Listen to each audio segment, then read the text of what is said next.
What's up, everybody? How you guys doing today? What's up, Fatal? Terry, Kang, how you guys doing?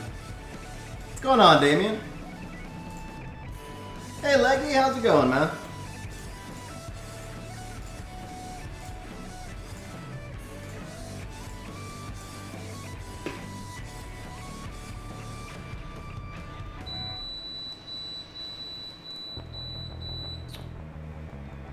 Sorry for the beep in there, guys. Just gotta move the AC. What's going on, Benjamin? How you doing, man?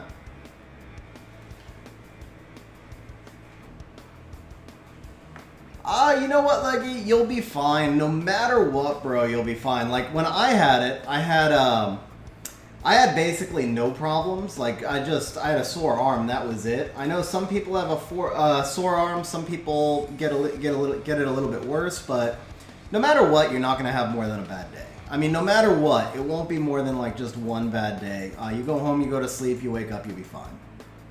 Hey, Gabriel, how's it going, man? Axe, what are you doing in C3? Are you just beating up on the poor C3s? Like, you just, you're trolling down there or what, bro? You're talking yesterday about trying to go to SWC. I don't think SWC players are in C3. I'm just saying. What's up, Papa Banda? How you doing, man?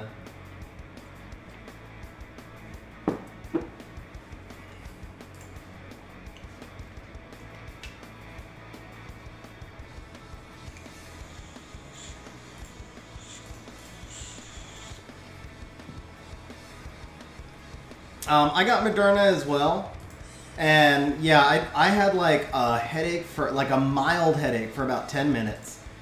Even my arm soreness wasn't that bad. I've had worse arm soreness from flu vaccines. Like I was just fortunate, I suppose, because I know it's not that good for everybody. But I read somewhere too, it's only like 16% of people really get the serious side effects. It's just that's what catches the media attention. But like only 1 in 7 gets the bad side effects.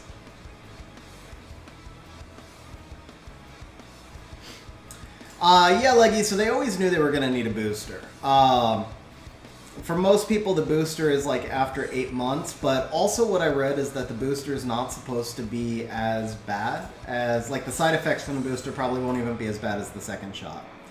And then once they get the booster out, hopefully it's going to deal with the Delta and the Epsilon variant, so it'll just be even more protection. It'll just be even better. What's up, Darkrin? How you doing, man? Sucks your wife got a fever, but it was probably just for a day, though, right, Benjamin?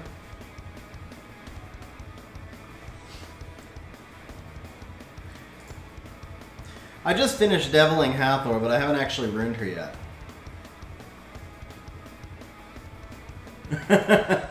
Oh, I smell a tilt stream coming up.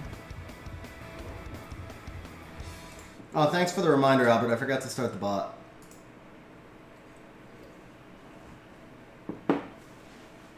Oh man, did I forget to do Guild War today too? I might have. Crap.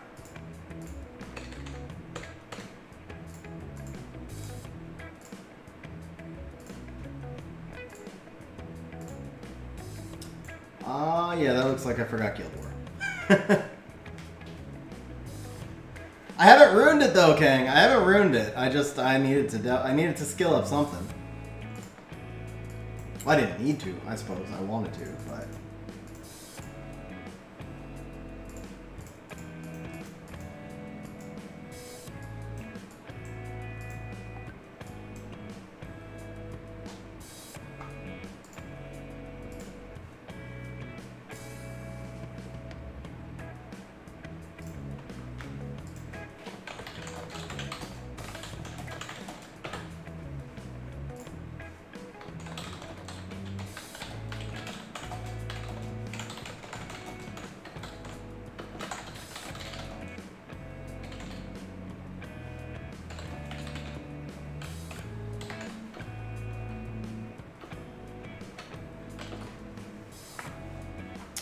Yeah, Darius, we're actually just getting started. Yeah, mostly as a counter pick, though. I won't run like Ganny Hathor.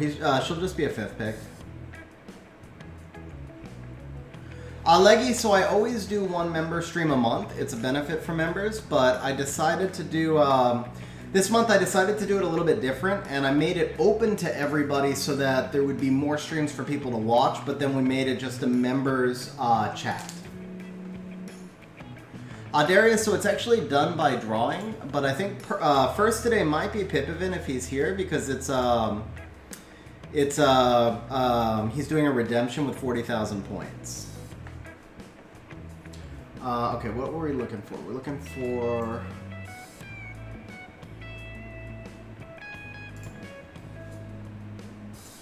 We're looking for our Lauren here. What health and defense do I recommend for TOAH? Honestly, Drew, I have no idea. TOAH... Ooh, my Lauren's missing a rune, huh? TOAH is more about the control. So, I don't know, like... I honestly have no idea. I've never tested what level of HP and defense you need. For me, it's always just been about making sure that I have the proper accuracy and control, I guess. And then I usually just tend to go all-out damage. Just to speed it up. But obviously, my rune quality makes it easier for me to do that, of course.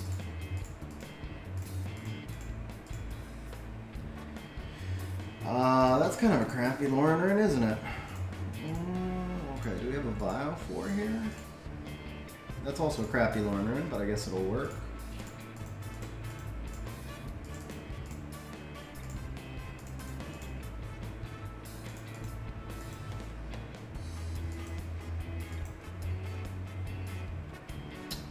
That's not a terrible Lauren rune, so if we did that, we'd have way too much accuracy, though.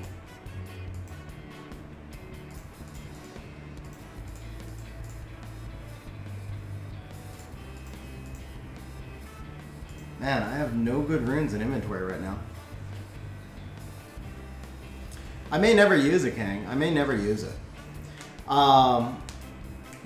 Hathor, I mean, it's basically just a control. Like, if the enemy is playing slow bruiser and the enemy has no, no cleanser, which does happen on occasion, then Hathor can be a good counter pick there.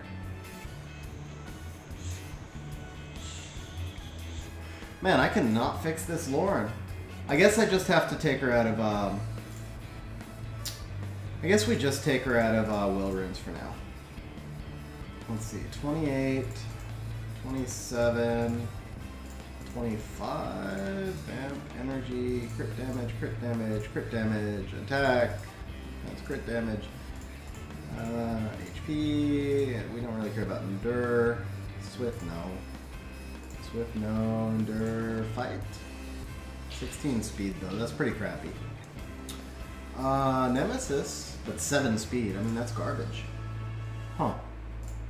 Alright, what if we did a crit rate Lauren maybe? Oh, we got an attack rune. Actually that works, okay.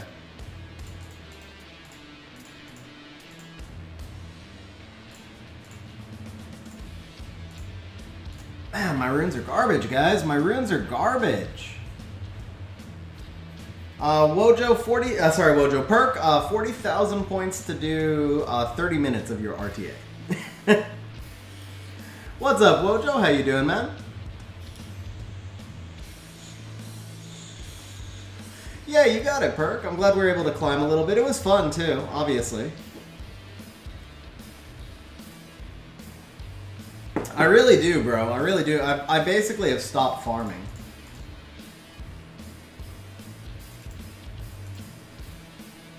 I'll never use a Molly. That might be the rune to move. Oh no, she's on defense. Never mind. She's on a defense. I haven't used Tetra in ages. I guess we can move the Tetra rune.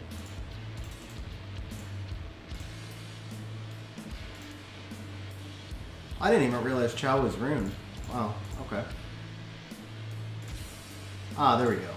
I just deviled her too, man. I didn't devil her. I fused her, but I just finished her. Maybe the Chastoon rune. Yeah, here we go. No, this rune's better. This rune's better. Okay, what's that put us at? Still way too freaking much accuracy, huh? Where's all this accuracy coming from? There's 7, 7, 25, 8. Yeah, it's just because she awakens into it, I guess, huh? This rune has no speed, though. Alright, what if we put her on a Violent Energy build? Or Violent Endure? That rune's a little better.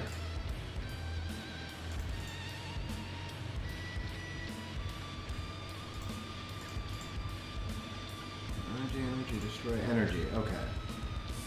That rune sucks. That rune's better. Okay. And then we do a Bio 6. What do we got here? Accuracy, we don't need. Defense. Accuracy, defense, resistance. That rune's alright. What if we did that? Axe, it sounds like you're tilting really hard, man. You need to take a break. You need to take a break, bro.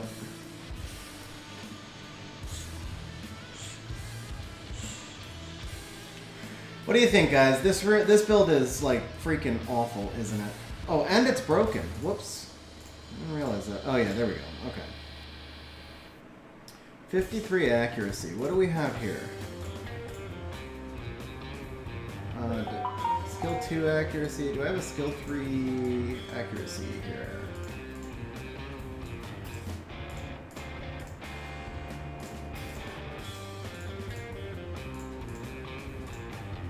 Additional damage. The crit damage is pointless, though. Alright, let's see. So we need additional damage by HP, I think. Ooh, that's not bad. That's not bad. 12% of attack, or we can have 72. Yeah, that's a good Lauren artifact. And then we come down here to type, and I think we just need skill 3 accuracy. Oh, we don't have it. We don't have it. Okay. Anybody here I don't care about? Yeah, the Shiwa doesn't need this. Okay, that'll work.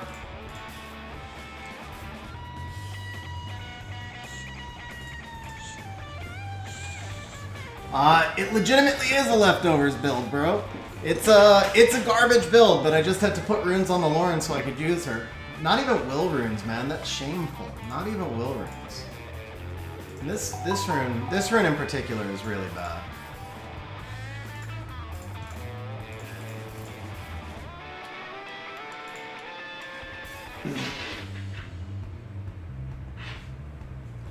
There will be soon, Justin. I haven't started it yet, but there will be soon. This is a little better, right? Oh wait, no, this is 20, no, this is what we gotta look at. 21 speed, oh, but we need accuracy. So maybe this one, and then I just do a rune swap with Draco. It's a little better. No, we're losing too much HP there, actually. Yeah, losing too much HP. Whatever, this is fine. This is fine. For what I want to use her for, that's fine. Okay, she doesn't need will runes. I just have to try and remember that she's not on will runes. And yeah, I do need to go farm some Necro. Okay, so we're going to go here. Whoops. We're going to take this here. You know what? I could probably just do that. I spent all that time building the Lauren and then I decided not to use her. Go figure. What's up, Porch? How you doing, man?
See, I don't know about using a Leo for Bastet counter X. You don't have like you don't have other counters for Bastets.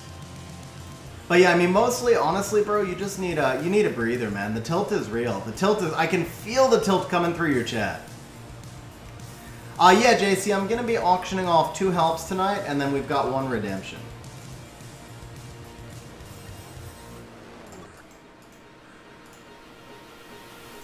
What's up with this crap, man? This is boring. Alright, whatever. Yeah, actually, let's go ahead and open up the first one, because I haven't seen Pipavin yet, so we're going to open up the first one.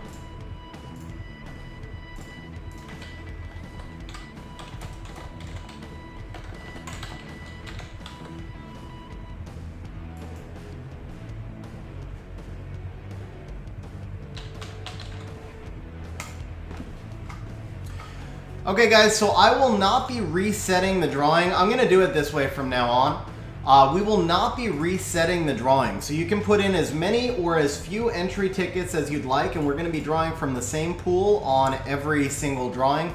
But we're probably only doing 2 redemptions tonight, just so you guys know. I'm probably only doing 2 well, we're doing 2 drawings and 1 redemption tonight.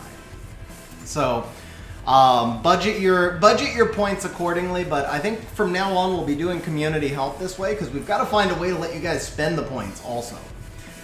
So we're going to do more points available on the drawings. Oh, hey, Pipavin, what's up, man?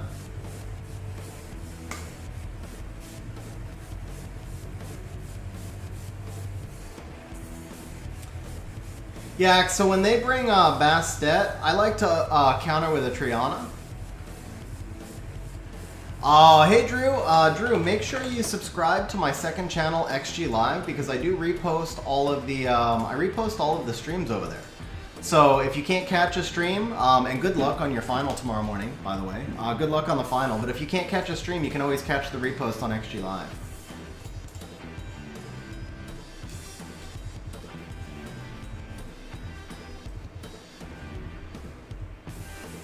Man, I need a Douglas so bad. I need a Douglas so bad.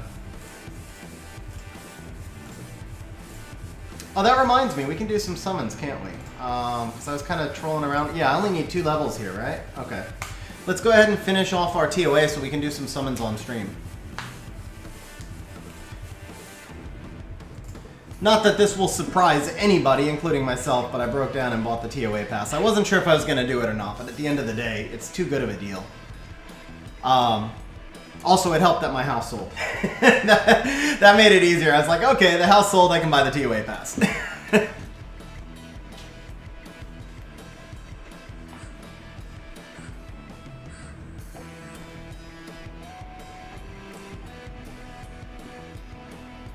Yeah, you can, Elitist. It actually says it in the pack. It just gives you everything up to the point where you're at. So I was like level 60 or something when I bought it, and it just gave it all to me as a chunk in my inbox.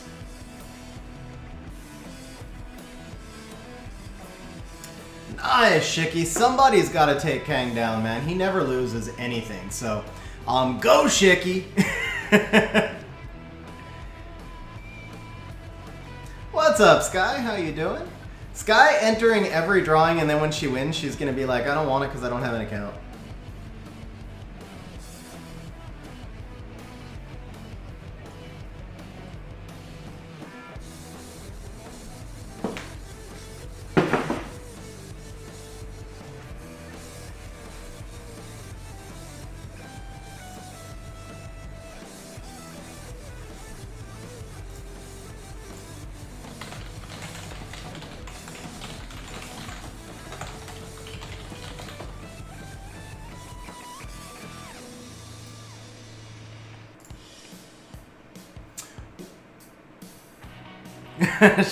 Sky can donate it to me, y'all. My account needs help too.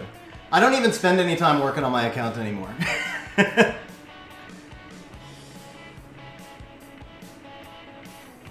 Ooh, screw. Whoa! Don't you be killing my iris. I need my iris.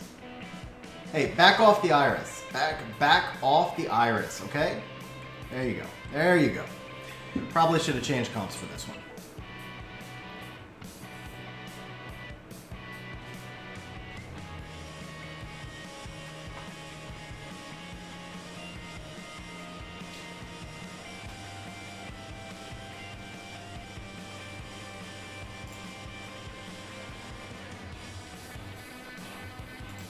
Don't you have like 12 million points, Kang, from Heist? Like every time I look up, you're getting 69 points. Oh, Pipivin, you need 10 points, bro. Somebody... Okay, here we go. Hold up.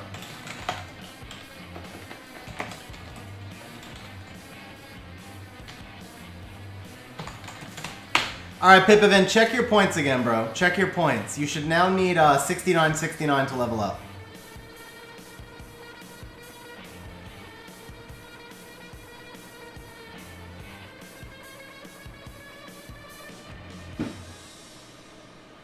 Haha, there you go. Alright, now we can do points, remove, Pipivin, 40,011. I'm taking an extra point from you just to be a dick.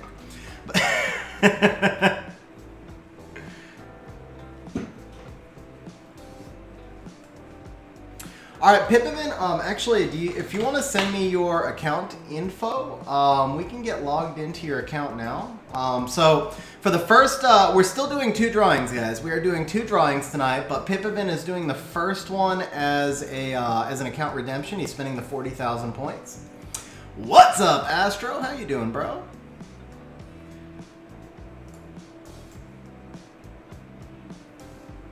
Already sent it. Okay, perfect.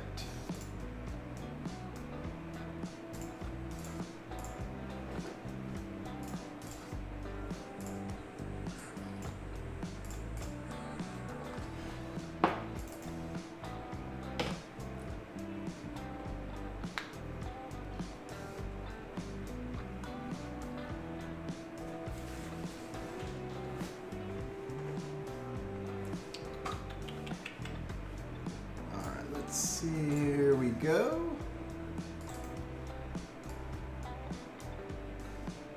Okay, so Pipivin wants an RTA orientation. He wants to learn how to get into RTA, basically. Why is that not copying? There we go, we do that. Oh, EU server. Bro, do you have a global server? You know what? If I have to do the trainer, I'll do the trainer. That's fine. Because it's probably the same amount of time for me to log through a different account. So, that's okay.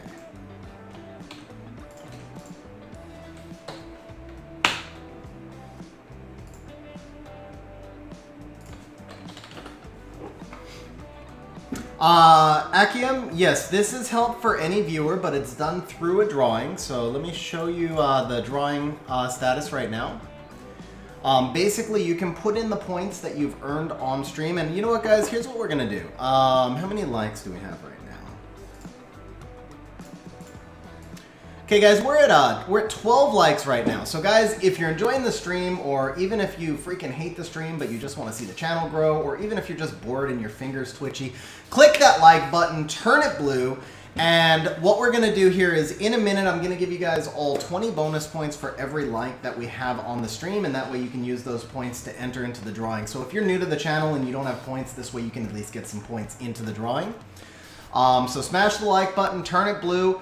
For those of you guys who are newer to the channel, if there's anybody out there who's new, the deal was actually that I moved about 4 weeks ago, and I went 3 weeks without internet. And because I had that time without internet and I wasn't posting to YouTube, the YouTube algorithm has decided that I no longer exist in its world. So what we need now is your help smashing that like button so that YouTube will promote the streams, give us larger streams, and that way we have more to talk about, more viewers to ask questions, things like that.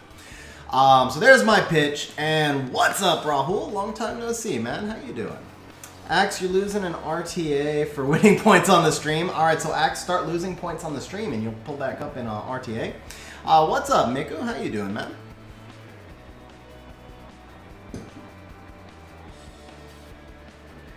Yeah, I think that's fair, Elitist. He probably meant how to enter into RTA and be competitive. Possibly, maybe. I don't know. Sure, it is your choice, bro. Just like bet all your points and then, I don't know, leave the stream, or I have no idea. It's probably not your choice. Yeah, well, I could create a bet. I could create a bet that's a guaranteed loss. Here we go. Here we go. All right. Bet on this and you will lose, especially if your name is Axiote. Alright, so here we go. You guys can just give away all your points if you want. Yes, I want to lose.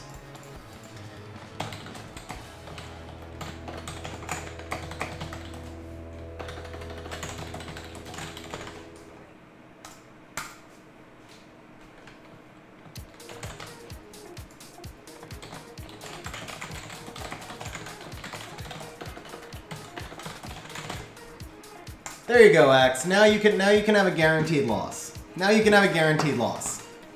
Is summoning included in the help?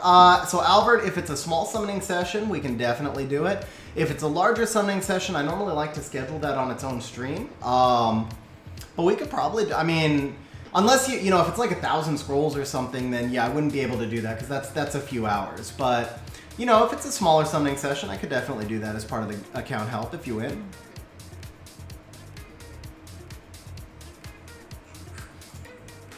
What's up, Tariq? How you doing, man?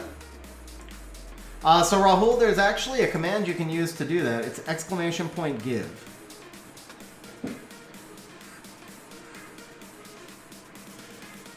For 720 scrolls, Albert, I would actually rather schedule a session for you. And the good news is, normally I schedule anywhere from 3 to 6 weeks out, but I actually had a change in my stream schedule for next week. And I believe Tuesday the 24th, I actually have an open stream right now. So if you wanted to set up a stream, if you wanted to set up a summon stream for Tuesday the 24th, message me in Discord. It's pretty unusual that I could actually set something up that quickly, but it worked out that way. So if you wanted to get it done, oh, but you know what? The reason it worked out that way is because the event is over before then. Because what actually happened was we moved a summoning session off the 24th to now so they could take advantage of the of this session. Of the event.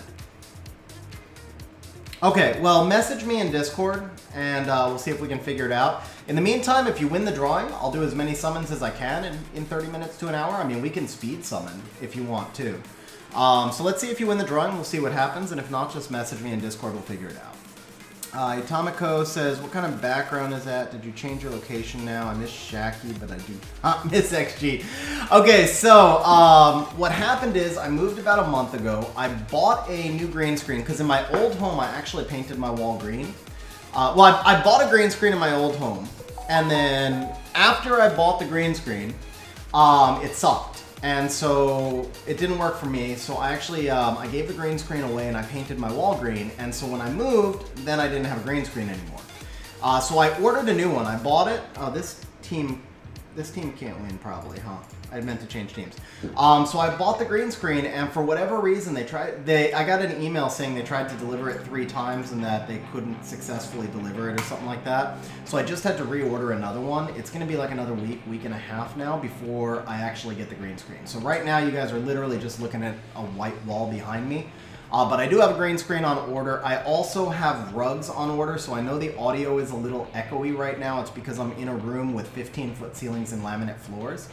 But the rugs will arrive any day. Sky, this is a rental, so it freaking cost me $800 to unpaint that wall. I'm still a little bit bitter, I'm not gonna lie. It was $40 in paint to paint the wall and $800 to freaking unpaint the wall when I got ready to sell the house. So I am not painting another wall green because that was way too freaking expensive to unpaint or, you know, repaint it back to the same color, whatever. I'll deal with a $200 green screen instead. That sounds a lot better to me. So that's the deal. I'll have a green screen in about a week and a half. The rugs should be here by the end of this week, and so we'll have less echo by next week on the streams as well. As a matter of fact, 2 of the rugs have already gotten here. It's just not the rug that I ordered for the office is a much larger rug, and so that one's taking longer to ship.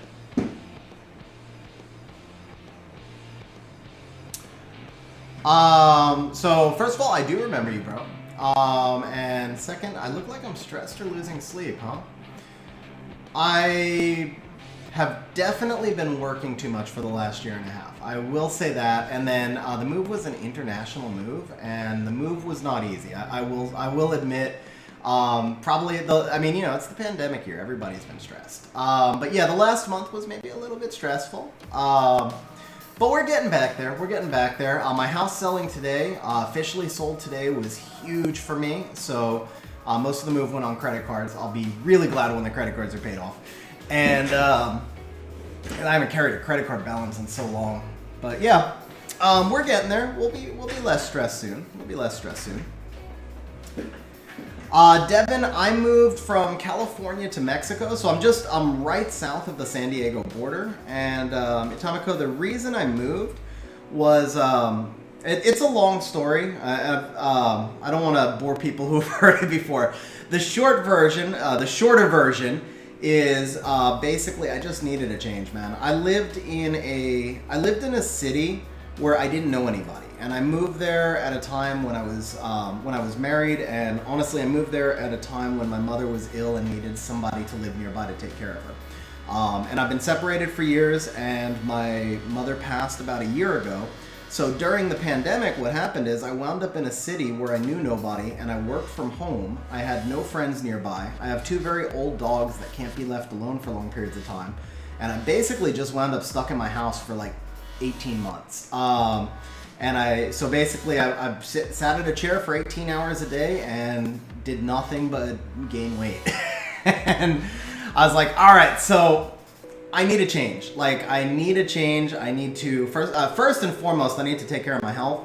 So I've already lost 10 pounds. I doubt you guys can see it on camera. 10 pounds is kind of hard to see anyway, but I've gotten, just since the move, I've been getting myself more active, which is really the biggest thing, because I wasn't honestly eating bad. I just wasn't moving at all. So just being more active, I'm already feeling more energy. My sleep schedule's starting to regulate again. I'm, generally just trying to get myself healthier. I plan to start golfing on weekends again. Plan to start playing racquetball again.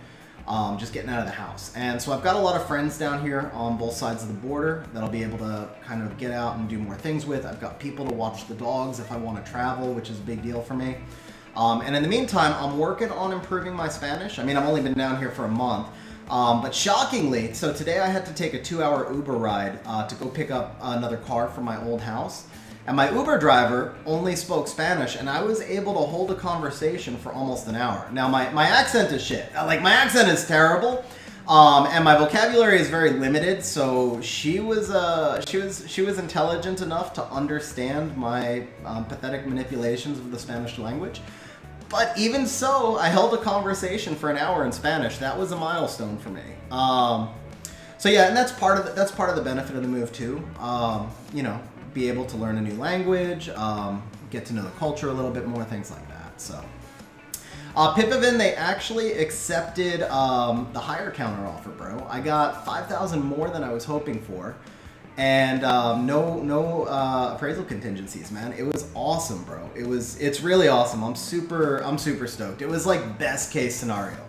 But my house, I wasn't expecting it to come out this well. So obviously we still have to close escrow, and because I'm probably selling for about 40,000 over appraised value, that's a little stressful too, because I don't know if it's gonna close there or not. But I mean, what it means for me, I guess just to share something personal, if the house actually sells for what I want it to sell for, I will be completely out of debt, including even paying off my student loans. So for the first time, because I had 20-year student loans, so it's the first time in 15 years I'll be 100% out of debt. I'll have enough money for a down payment on another house, and I should have enough money to go take a couple of really nice trips, one to Japan, one to Europe. And then that'll be the end of my money.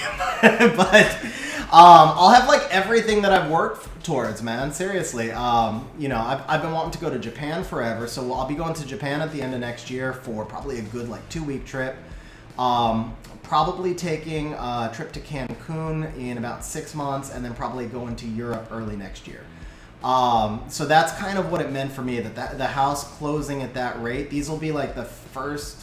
Other than when I went to Paris on an impulse 2 years ago, it was a 1-week date, actually. It was just one of those things. It was I met somebody and I was like, hey, let's go on a date to Paris. So we went to Paris for a week for our first date.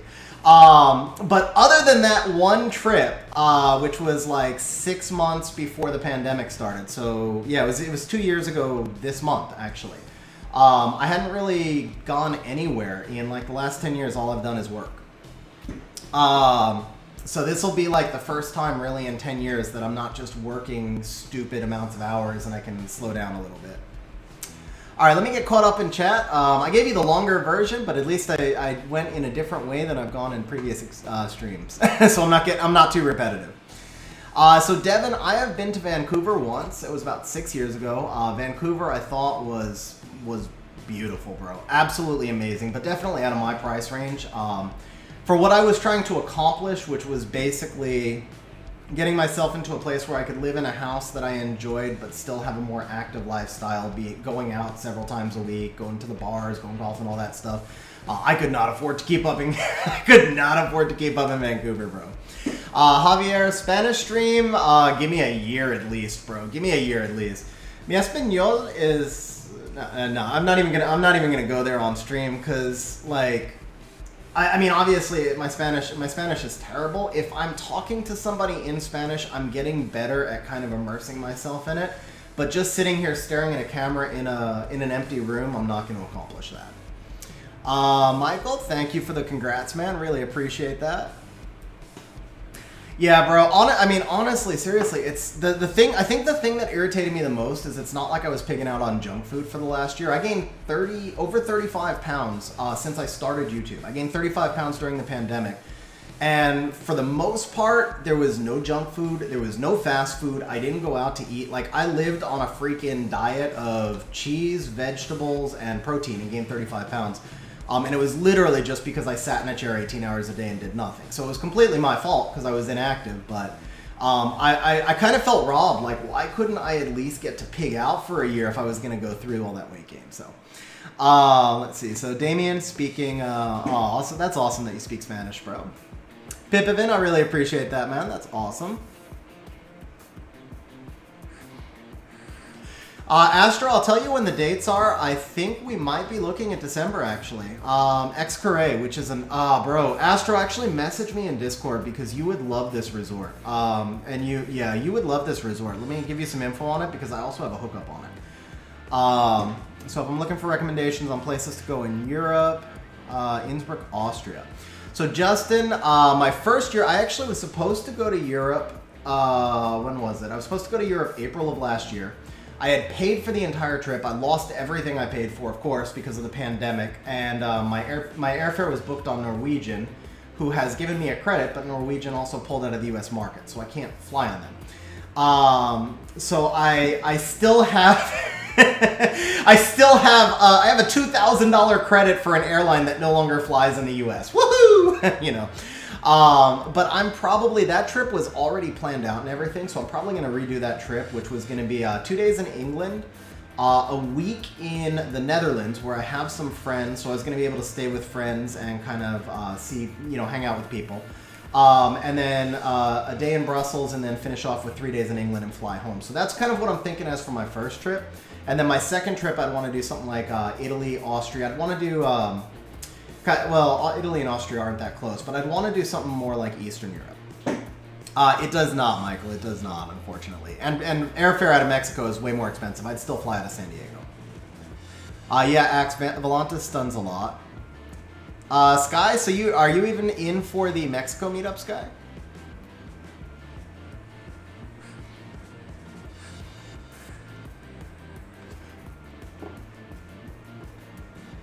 Tyron, Bella, Dark Homunculus, Spectra, Shaman. Oh yeah, JC. You know what? Remind me of that. I know there's a lot of teams that are faster. Normally I auto TOA when I'm at work, so I haven't changed that team in like a year. But yeah, definitely the Spectra Shaman, especially the 2As, would be much faster. Gilver, here's oh man, see Gilver, I mean, from what you said there, like there's so much I don't know about your story. First of all, that's awesome that my story touched you, and obviously I couldn't give you like life advice off of that. All I can tell you is for myself. The dream, so the longer version of my story, my dream all my life, what I've wanted to do is live in as many countries as I can. Like when I die and I look back on my life, I want to say I lived in 20, 30, 40 countries. I want to say I learned all these different cultures. I met all these different people. I learned these different languages. That's what I've always wanted. And you know, I'm getting kind of to that age now where it's like I haven't done it yet, and it's what's that, shit or get off the pot, right? So about a year and a half ago, I put my house up on the market, and I was just going to move to Europe on a flyer and just try it. And I was like, it's time to do it, right? And my house didn't sell before the pandemic struck. So when the pandemic struck, I took my house off the market, and I was like, okay, I need to rethink things. And then the real estate market just went nuts right now. And I came up with this idea that if I sell my house, if I can get enough money out of my house, because in Mexico you have to put 30% down plus pay huge upfront closing and tax costs. And I was like, if I can get enough equity out of my house in the US that I could buy a nice but smaller place in Mexico and try and pay it off in 5 years, just work really hard and pay it off fast. The thing is, you pay basically all your lifetime property taxes up front. So my goal is that within 5 years, or 6 years, I guess, because 1 year of renting, I could own a house in Mexico outright that will give me the freedom to just try whatever I want. I can move around the world, I can take whatever risks I want, and if I fail, I always have somewhere to go back to. So that's kind of what I'm working towards. That's my goal, and that was really the whole evolution of my story. So in your case, you're a chemical engineer, which means that you've got the ability to work anywhere. So if you want to see the world, you have that same safety net that I'm trying to build. And so, man, I'd say go for it. But go for it with a plan. Don't drop everything and just move. Like, come up with a plan, you know, set up your visa, set up your job, all that stuff, and then follow your dreams, man. Follow your dreams. All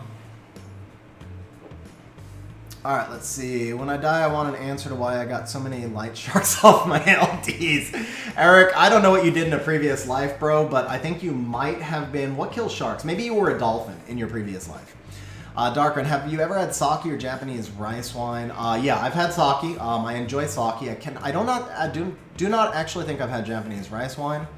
My brother went to Japan for a week when I was in high school, and when he came back, he was obsessed with being a Zen monk. So I can assure you that will not happen. I can assure you that will not happen for me. Put my bro for another mother on you, nice. Yeah, so Devin, you don't actually pay your property taxes up front. What you do is you pay transfer taxes. So the fee to buy a house, let's say you buy a house for $250 down here. You would have to put like $75,000 down, which is a freaking huge amount of money down payment.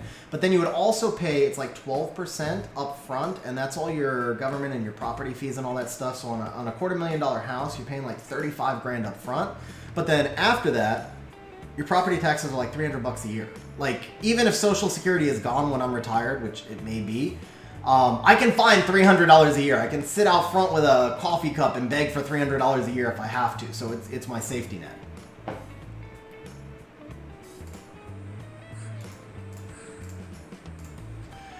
All right, so let's see here. Let's do our summons. We're gonna do channel 145 in honor of Perk. Why not?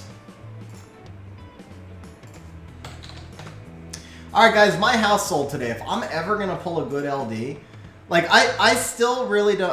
Yeah, Chad, I was paying $1,000 a month in property tax in the house I just sold, or it was $970 a month in property tax. So I feel your pain, bro.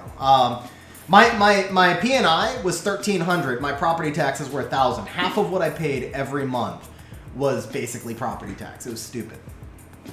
All right, guys, so if I am ever going to get a good LD5, today's got to be the day. Today has got to be the day, guys. My house sold. I have gone 600, give or take, probably 500. I might be exaggerating. I've gone about 500 LD scrolls since I got any new toy whatsoever. 500 scrolls since I've gotten a new toy. The rates say you're supposed to get an LD5 every 300. I've gone 500 since I've gotten a new LD4. We've got 4 chances here, guys. We've got 5. We've got 5. I got 5 chances here, guys. And we've got Perk on stream. And, I mean, with Perk on stream, I should actually pull 3 LD5s in this session. But here's the deal, guys. First of all, I promised y'all some points for the likes. So let me go points, add viewers. We're going to give you 600 points for the likes right now. I'm going to multiply that by 10. If I get an LD5 right here, I'm giving you all 6 points. Oh, wait, that's divide. No, my bad. Now, if I get an LD5 right here, I'm not going to do Betch Dragon. I'm just going to do straight up bonus points. If I get an LD5, I'm going to do, I'll do 5,000 bonus points for everybody on stream. So, can we even get a spark? Because realistically, I'm probably not going to spark at all, but can we do it? No, no spark there. Okay, that's only one, though. We got 3 more tries here. We got 3 more tries here. We got 2 more tries here. I'll say it now. We got 1 more try here. It's not going to happen. I can tell it's not going to happen. Yeah, it's not going to happen. Clearly not going to happen. I should know better than getting my hopes up. I don't know why I got my hopes up. All right, I'm calling it right now. It's a Lisa. No, it's not a Trevor. It's a Logan. All right, last try here, guys. We got 1 final try. Could we pull a Shazam, bro? Could we pull... I mean, honestly, it's going to be a Lisa. But could we pull something? No, we cannot. It is a Fusion JoJo. It is a Fusion JoJo. Okay. There you go. That is your TOA scrolls for the win. Kind of what I expected. I was trying to be optimistic, but, I mean, realistically, it's what I expected. You know what? I've been saving these freaking stones for so long, I may just summon for a 3rd Fang. I don't think they're ever going to put something in the rotation that I need. I may just actually summon for that 3rd Fang.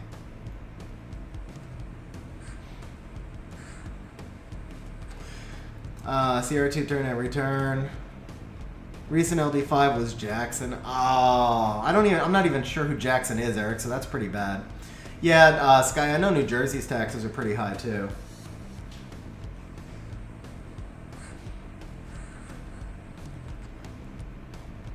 I'm sure you will, Astro. I'm sure you actually will. Dark Sky Surfer? Yeah, I don't even know who the Dark Sky Surfer's kit. Honestly, I would rather have a Ragdoll over Gianna. I would don't get me wrong, I would love to have a Gianna. I'll take a Gianna, but I'd rather have the Ragdoll. What's up, Shane? How you doing? Okay, why does this keep flagging me and then there's nothing here? Oh, that's why. No, it keeps... Oh, I gotta pick. Okay, who's gonna win down here? Who's gonna win? I don't know the players, but I like the name Milky. It sounds kind of dirty. And, let's see here. Yeah, I don't actually know any of these players. So let's just pick one at random. Axe, I won't get an LD5, bro. My account has to have some of the worst summoning luck. Other than Ace. I mean, Ace has got it worse than I do. Ace has definitely got it worse than I do. I don't even want to try and play that off. But I've got to be up there, man. I've got to be up there. I'm over 3,000 LD scrolls on my account. And forget the fact that I only have 3 LD5s. And none of them are, like, super great. In 3,000 scrolls, I still don't have an Icarus. I still don't have a Martina. I still don't have a Kinky.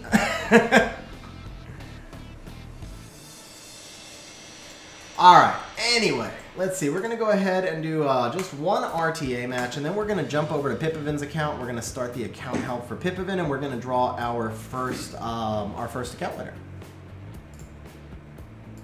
Sorry, our first community help winner. Not winning an account.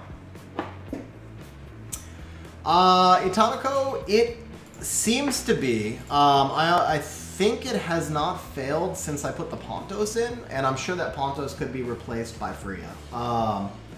It's kind of slow, though. It's like 36 seconds. I haven't had a chance to spend any time with it yet. So it's literally like I just threw some monsters in for the most part. I spent like maybe 10 minutes messing with it. And it was failing 5 to 10% of the time, and then I threw Pontos in the other day, and I don't think it's failed since I threw the Pontos in.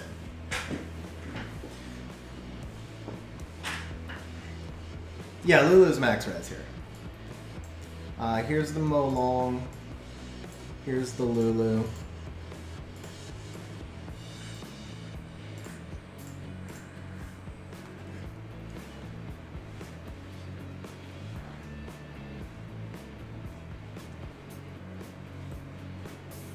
Yeah, Jasmine, you got it. So guys, as a reminder for the account account help today, there's probably only going to be 2 account helps. I think I'm only going to have time for 2 account helps today. But your entries are cumulative, so you can put as many entries in as you would like.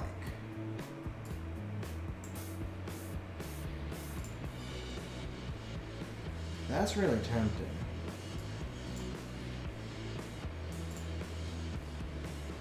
Let's do that and that.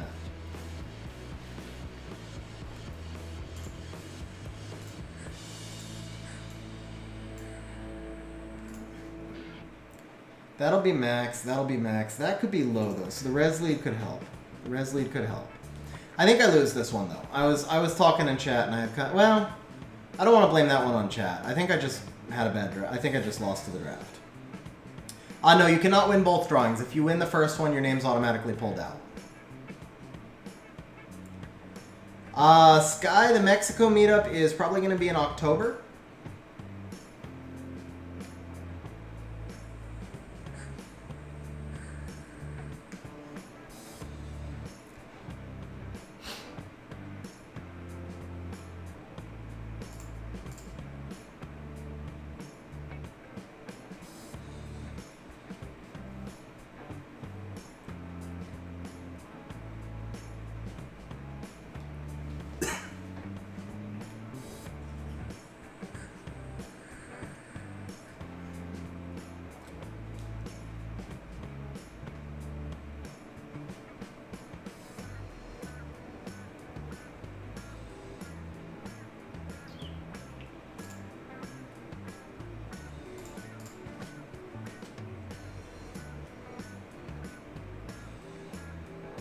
The Chiwu was in front, okay. Oh, man, the stupid Savannah was in front also?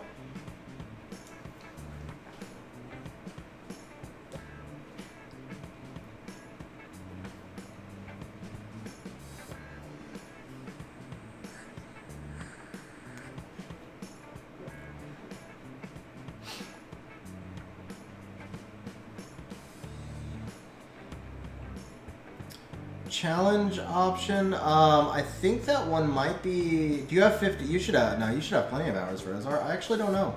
Should be working for you. Okay, yeah. Let me see here. Mini games. Is challenge turned on? Challenge is turned on. Oh, it's dual though. It's dual, not. Oh no, it's challenge. Yeah. 9-minute cool time for regulars. Yeah, as long as you have 50 hours on stream, it should work for you, Brozar. So Sky, it's not set yet in stone. What I'm looking at, and it's probably going to be October, it could be November. What I'm looking at, because we didn't get like an overwhelming response, is doing something like maybe 12 to 24 people. I want to rent a couple of stretch Hummers, but then everybody has to chip in. So it's going to be a question of, it's going to be a question of what people want to budget. Oh, he's going to Rika me, isn't he? So I have to take the Rika. And he's got the Lulu, so I think I have to take Pontos here. Yeah, we take Pontos. Where's Pontos? Why can't I find my Pontos? Why is Pontos not available? Oh, because he's in R5. Crap. Oh man, the Pontos is in R5. That's not cool. Alright, so here we just ban the Lulu, right? And then bring in a Velajewel. What can he do to me with that Juno? Nothing, right? Oh, yeah. Yeah, nothing. Oh, but he's got the Juno for the Rika, so Vela doesn't do it for me. Diana? No, Beelzebub. There we go. Now, does he... Okay. So we have to ban the Nyx then. There we go. Okay.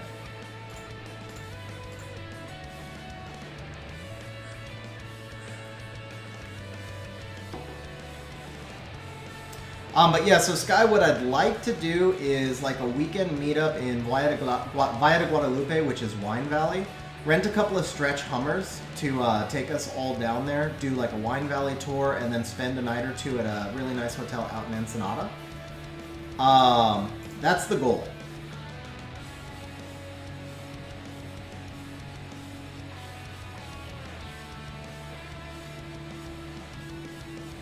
Alright, let's do this. And I know the hotel. It's a badass hotel. It's a really badass hotel.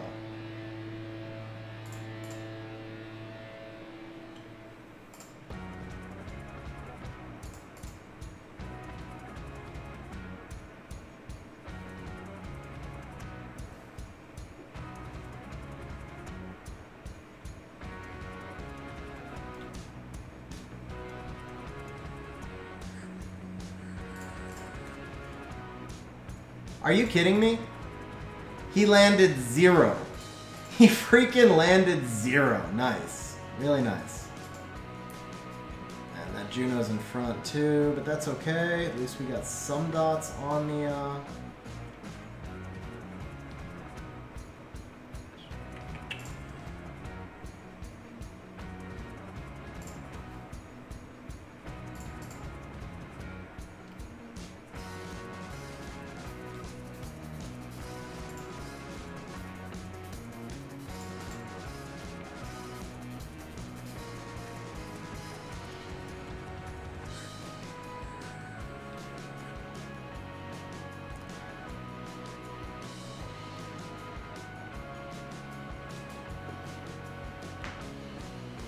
Man, that Chung landing nothing wrecked me.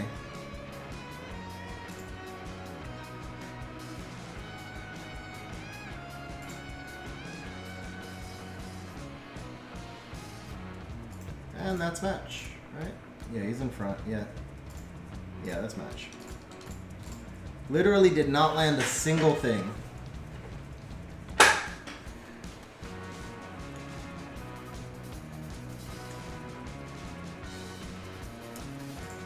Kale, I mean, that's an awfully open-ended question. Unfortunately, there's not like just one... I guess the one thing I could tell you is speed tune your team. The single most important thing in RTA is to speed tune your team. With that said, that's not ace though. That's not ace. This ace is a cleaver, I'm pretty sure. Yeah, this ace cleaves, right? So I need the ECR here. Okay, so we're gonna go... He took the Lulu, that's fine. Take Mo Long and Petna. Yeah, he cleaves with the Dark Oni though, right? Okay.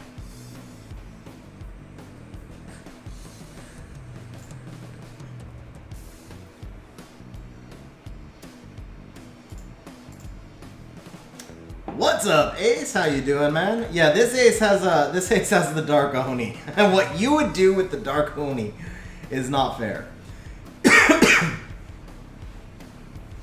Correct pick for him here is Bastet. I assume he has Bastet ruined. If he picks Bastet here, I lose.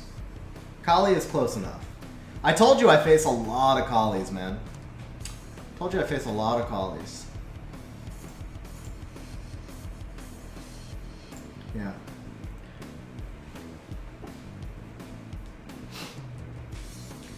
I actually think Bastet is the better pick over Kali here, but he may not have the Bastet ruined, but Kali still pretty much gave him the win. Either of those two basically gave him the win.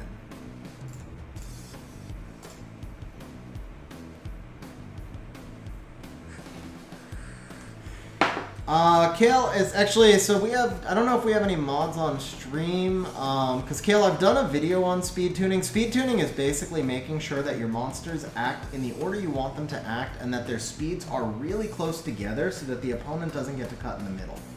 But I've done a full video on speed tuning. If you see my attack bars right here, you see how close they all are together?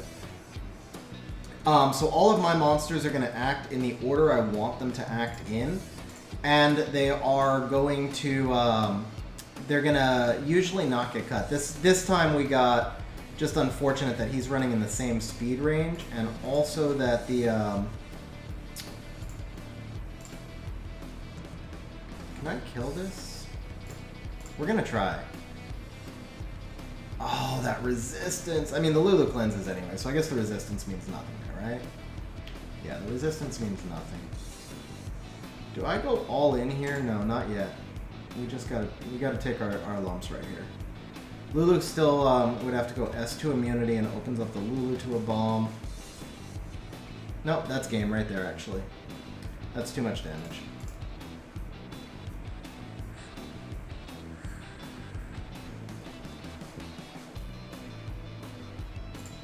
Dark Oni too good, man. Dark Oni too good.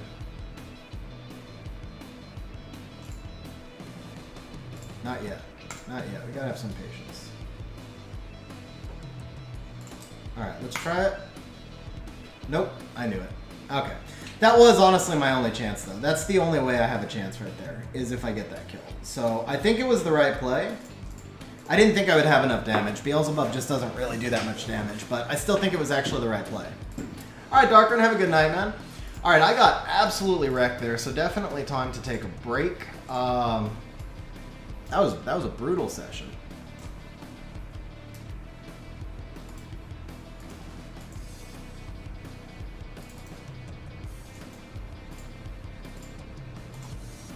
Okay, so this is Pipavin's account. Alright guys, so Pipavin's got 30 minutes of community help, approximately 30 minutes, and then the first community help winner, we're going to go ahead and draw them now so that you know that it's coming up.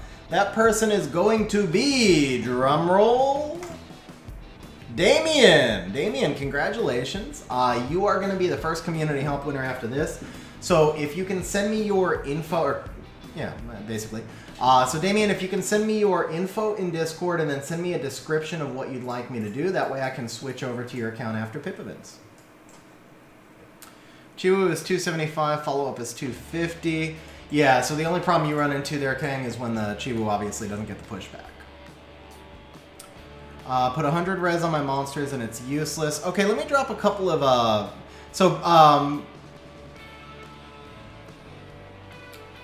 Yeah, so Bruce, I mean, the thing with Resistance is, Resistance was always the least valuable stat in the game, and artifacts diminish the value of Resistance even further. The only time you ever really want to do a Resistance build is when you're using a monster that typically fights monsters that don't have high accuracy. So, putting...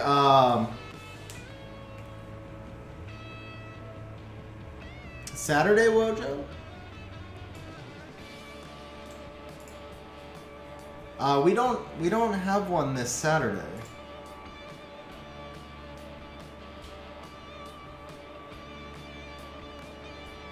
I don't think we have one this... Yeah, it's not on the schedule. Let me check my calendar. It's not on the schedule, it's not on my calendar, and I have a board of directors meeting on Saturday, so I'm sure I wouldn't have given you that date. Message me in Discord, though. Okay, so what was I saying? Lost my train of thought because I saw the Saturday thing.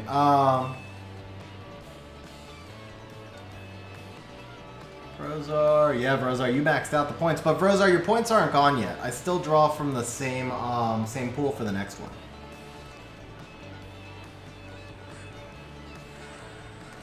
You work an OT to pay for the Mexico meetup, Sky?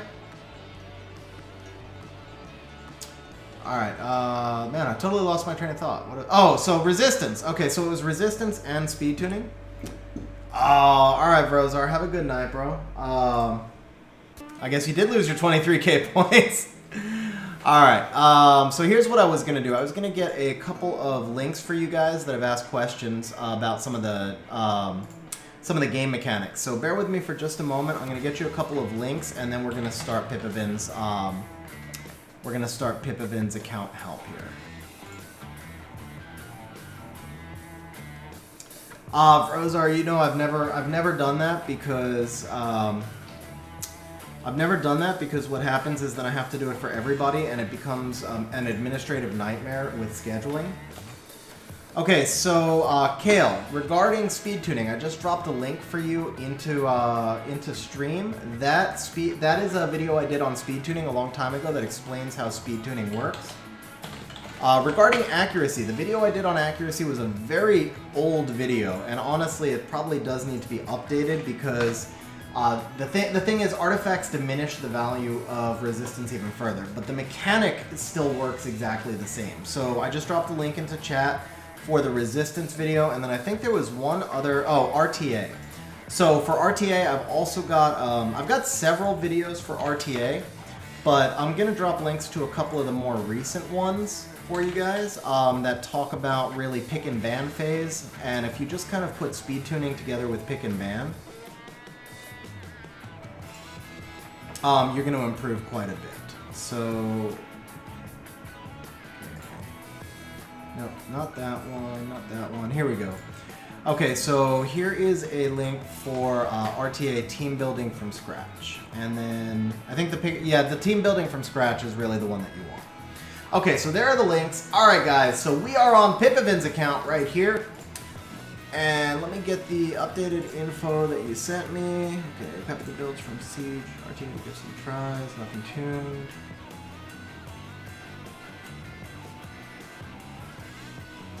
Okay, so Pipavin lacks most of the meta cleave monsters. So CT, the thing is, I've already drawn the next winner, so the winner after that's probably a good hour and a half away. I have to warn you of that. Because after we finish with Pipavin, we're going to be on Damien's account next.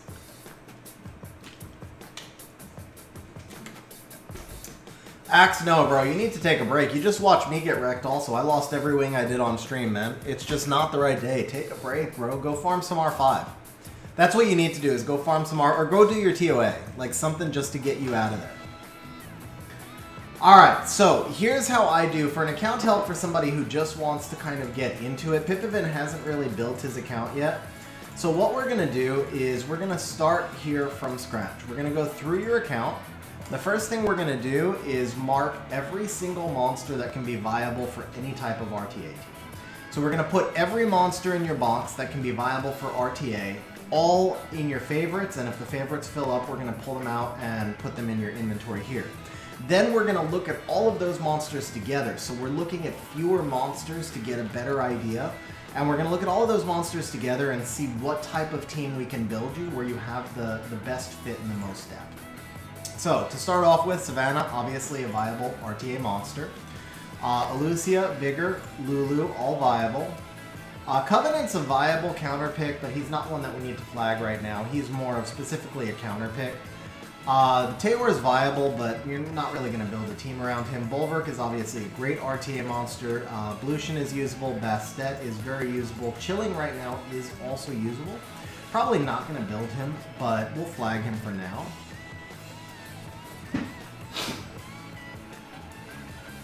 Axe, do some test matches against like Guildies. Just go to Goodwill for a bit and screw around. Try like totally different drafts. Just screw around. Stuff where you don't care if you lose.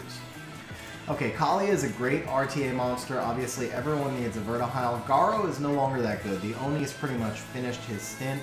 Tessarian is still really good in RTA. Belinus is mostly just good for cleaving. And I don't think that's where we're going to land with you, but we'll flag him just in case. Zyros is good as a late counter pick, but we already have better monsters like the Belinus. Ophelia is good, but only the Ophelia really takes some crazy high rune stats and then a very specific team to build around her. And I don't think you have any of the monsters that I would want to build an Ophelia team around. So we're going to not flag her. Leica is obviously great. The Ken is usable if we cleave, but since we don't have the Water Ryu, we're probably not going to use the Ken. Vanessa is a great anti-cleave pick. Harmonia would work if we had Molong. Since we don't have a Molong, we won't use the Harmonia. Rika is a must build. Kaki is a must build. Triana is a must build for everybody. Ritesh I actually think can be usable. Yeah, Damien, it's going to be right here. So the Ritesh can be usable. We'll flag him. Wind Bison is usable. Eladriel is actually sneaky useful. I don't think we're going to rune him, but he can be used. Fuki is usable. Ciara is obviously great. Malite is also a sneaky good RTA monster. Escher, I think we're going to wind up having in your core just from what I'm seeing right now. Fran here is good. Icarus is awesome even without the Molong. Ileana is awesome. Felleria is actually useful. Since you don't have Aerial, Felleria is a great monster that you can try to pull against monsters like Asima or even against Blutions. Miho is mostly out of the meta, but you can run a Miho. Obviously, Ace runs a Gemini in his G2 team, but what I will say is you don't have the monsters with high base speeds that we need to make the Gemini team work. So, like, if you had an Ethna and a Shihu, we could maybe try and do something around the Gemini, but without the crazy high base speeds, it's really hard to make a cleave team work off a 19 speed lead. And that, oh, you do have the Shihu, but, oh, you got a bunch of toys down here that are not built yet, actually. Okay. Shane, so Triton is useful as a counter pick when you are playing a turn 1 team and you must take turn 1, but because he doesn't have any 33 leads, The thing is, Triton does absolutely nothing except secure you turn 1. But he doesn't have a lot of other monsters that fit into that turn 1 genre. So I don't see Triton being specifically useful for Pipavin. Now, is Triton useful? He's useful again, like if you have a Samant to pivot into, and you're playing an I must have a turn 1 in order to win, then he's useful in order to secure that turn 1. But that's kind of the extent of what he does.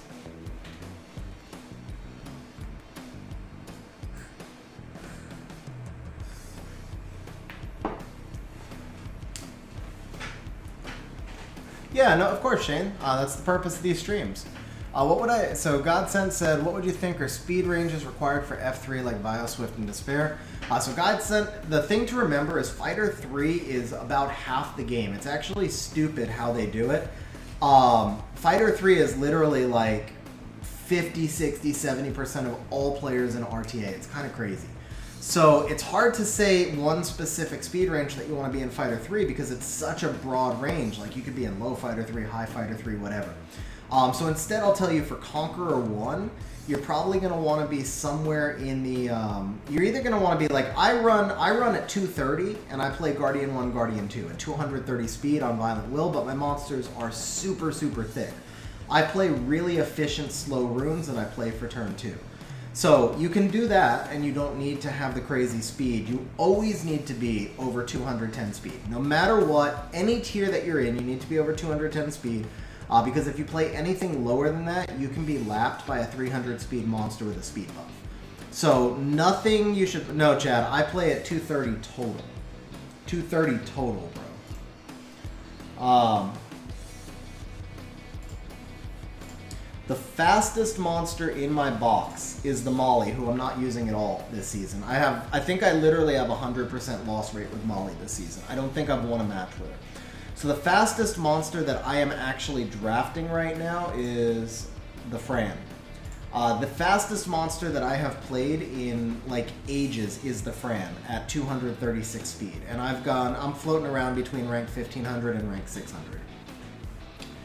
Yeah, so this is literally the fastest monster that I've drafted in ages at 236 total, plus 133. I mean, my freaking Ethna is 227. Right, well, I'm going to cover all those speed ranges, Astro. I just want to make the point, if you can build your monsters super thick and super efficient like this, then you can play at a slower speed. If you can't reach these levels of efficiency and total stats, if you basically can't take your opponent's best hit on the jaw and survive, then you're going to need to contest speed a little bit more. At that point, to get into C1, I feel like you're going to need to be playing around 250, 255 with speed leads. And if you're trying to play the Swift game, you're going to need to be at 290 to 300 with speed leads. That would be to get into C1. If you want to try and move up to like C3, because C1, C2 are pretty close. If you want to move up to C3, you probably need to be in that 260 to 265 Vio range. Same thing for Despair. And you need to be at about 305 Swift. And then to get into Guardian, if you're playing Swift, you're going to need to be like 310, 315, maybe a little bit higher. And for Violent, you're going to need to be 270 and efficient. And when I say get into, you can reach those levels. Like you can go in and out of those levels, but what I'm talking about is securing a season end finish. So if you want to secure a season end finish in Guardian, you either need to be super, super thick, or you need to be playing about 270 Vio if you're not super efficient. Or you need to be playing like 310, 315 Swift. So those are the speed range, and then Vio and Despair speeds are basically the same, with the one exception being, or the two exceptions being like Ethna and Ryu, or maybe like a Chung or a Yoga. I think all four of those monsters need to be on a faster version of Despair. Otherwise, most of your Despair monsters should just be like 2 or 3 speed ahead of your Violent monsters. They should just be a couple of speed faster than your Violent monsters. That's about it. And Ace, I am thick, but I'm trying to get less thick. I've lost 10 pounds so far, so I'm slowly getting less thick, but my monsters are not getting less thick.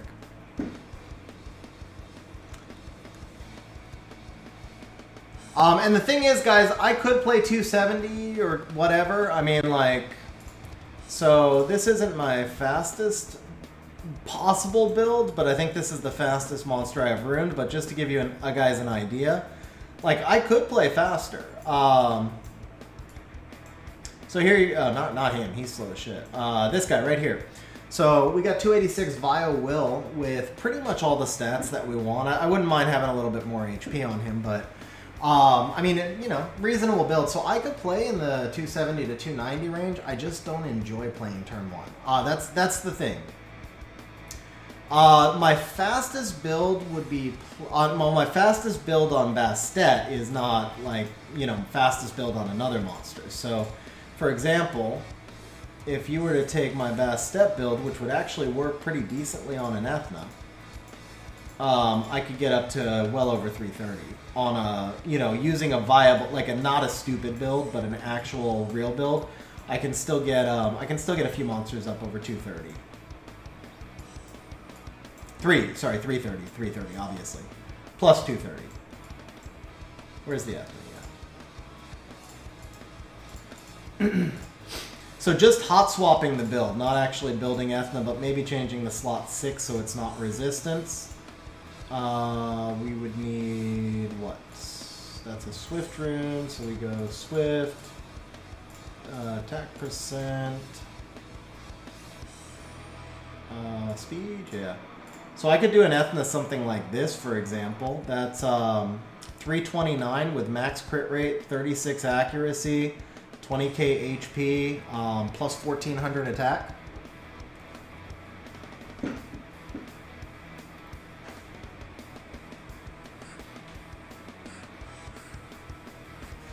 Trabajando bien mucho estos días, pero todo bien, gracias.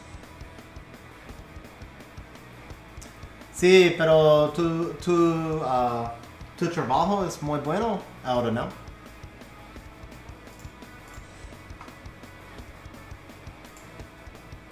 Alright, so for Pipivin's account, because this is not an XG account showcase, let's move back over to Pipivin's account and let's start the account help. Kang, I actually 339? Was it okay, was it 339? Yeah. I can go faster. I ran a 350 Swift Will Spectra. I mean, taking advantage of the 126 base, right? But it was like 348 Spectra in the last Special League. So I have the ability to play turn 1, but now to be fair, I don't have the depth. So if I'm playing high base speed monsters, I can run the whole team at 310, 315 with stats that make sense, and the fastest couple will be in the 320s. But I won't have pivots at that speed. That's really all I can get is about 5 300 sets, and then I can make a couple of 290 bio sets. But if I really want to build like a box that has pivots and depth, then I'm probably speed capped at around 300, 305, well, a little faster. Like 310 on Swift is my speed cap, which honestly is not going to take me that far. Like a 310 Swift team in Guardian, I'd have efficiency that really doesn't matter that much. Like all that HP and defense means nothing. I don't have the damage stats there. So I don't think I would go further than Guardian 1 in a Swift build. Now if I played a violent like 280, 270, 280 team, I think I could go Guardian 2, but that's the same thing I do as a turn 2 player. Big Mac with the super chat, dropping the Helena greatness. Alright, just for you, Big Mac, just for you. Is she ruined? Is she ruined? She's not ruined yet. Why did I de-rune her? I need to take my Helena back, man. I actually forgot to re-rune Helena. So, for you, we are going to re-rune our Helena, but not right now. After we do our account help, we're going to re-rune our Helena. Big Mac, thank you very much for the super chat, bro. Very much appreciate it, man.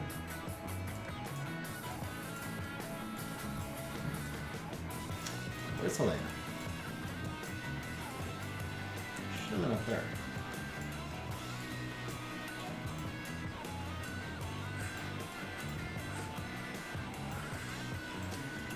Totally forgot to re-rune her when I redid my RTA team. There we go. Yeah, but you'll just shoot straight up to to C2 whenever you start to play again. All right, let's see here. You guys asked about my R5 team, so you can see 37 seconds. So it's a slow team. Hasn't been built properly. That's a nice drop though. But it hasn't failed yet. Since I put the Pontos in, it hasn't failed yet. So I think if I change the Pontos to like a triple fight Freya, that might speed it up. And I really don't know if the Pontos is necessary. All right, there's that. So let's turn this off.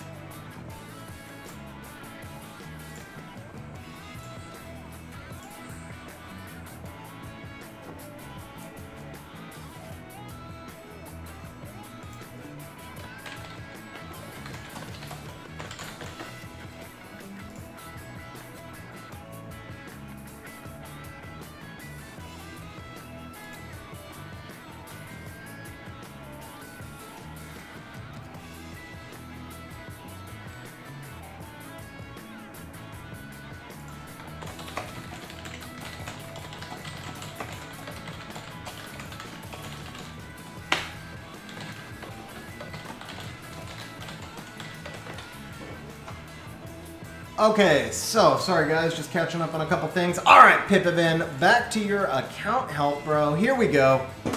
Alright guys, so, quick recap on where we were before we got distracted. When we're starting off an RTA box, the first thing I do is take every monster out, and then I go back through. Oh, man, rip.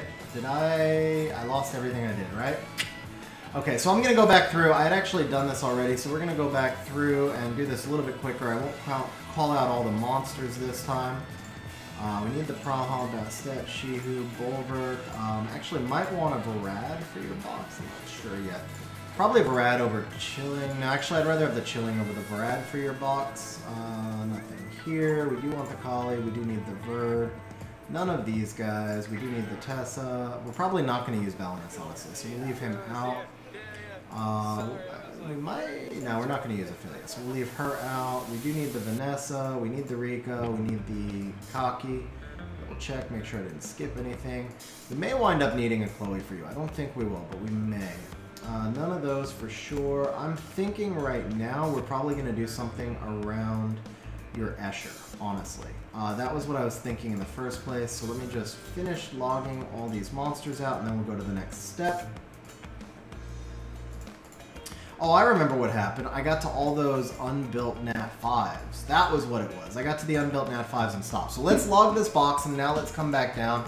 Alright, so now we've gone through all the monsters that Pipavin has built. We've chosen all the ones that we think will fit well. We actually have 30 favorites here right now. So we've already got a 30 monster box. Now the next thing we're going to do is go look at the monsters that he has not built yet. There were several Nat 5s in there. The next thing we're going to do is watch BlueStacks crash, and then we're going to go to his monster and look at the unbuilt Nat 5s. If I have Box and Runes, I'd go Cleave in a heartbeat. Yeah, I wouldn't. Honestly, like if I had 10 330 sets, I still wouldn't Cleave. I just don't enjoy it. Like I don't feel when I win after I Cleave, I don't feel the enthusiasm or the rush of a win. It's just like, yeah, it's just not there for me. I mean, maybe once in a blue moon if I'm playing around with new monsters. Like when I jump onto people's accounts on stream, like if I'm running on Wojo's account with a Gianna, okay, I'll have fun with that for a day. You know, use 20 wings, playing turn 1 with a Gianna. That's going to be fun. But, like, to do it for a whole season, I no longer get that thrill of a win because every fight becomes the same. And what I enjoy is the variety. That's really what it comes down to for me, is that when you're playing turn 1, the fights are, maybe they're not all the same, but they're so similar. Your monster box is smaller, there's fewer pivots, less variety again, or less variety, and that's kind of where it's at for me, is I enjoy the pick and ban. I mean, that's what I play RTA for, is the pick and ban and the strategy of countering and pivoting. I like the chess match at the start.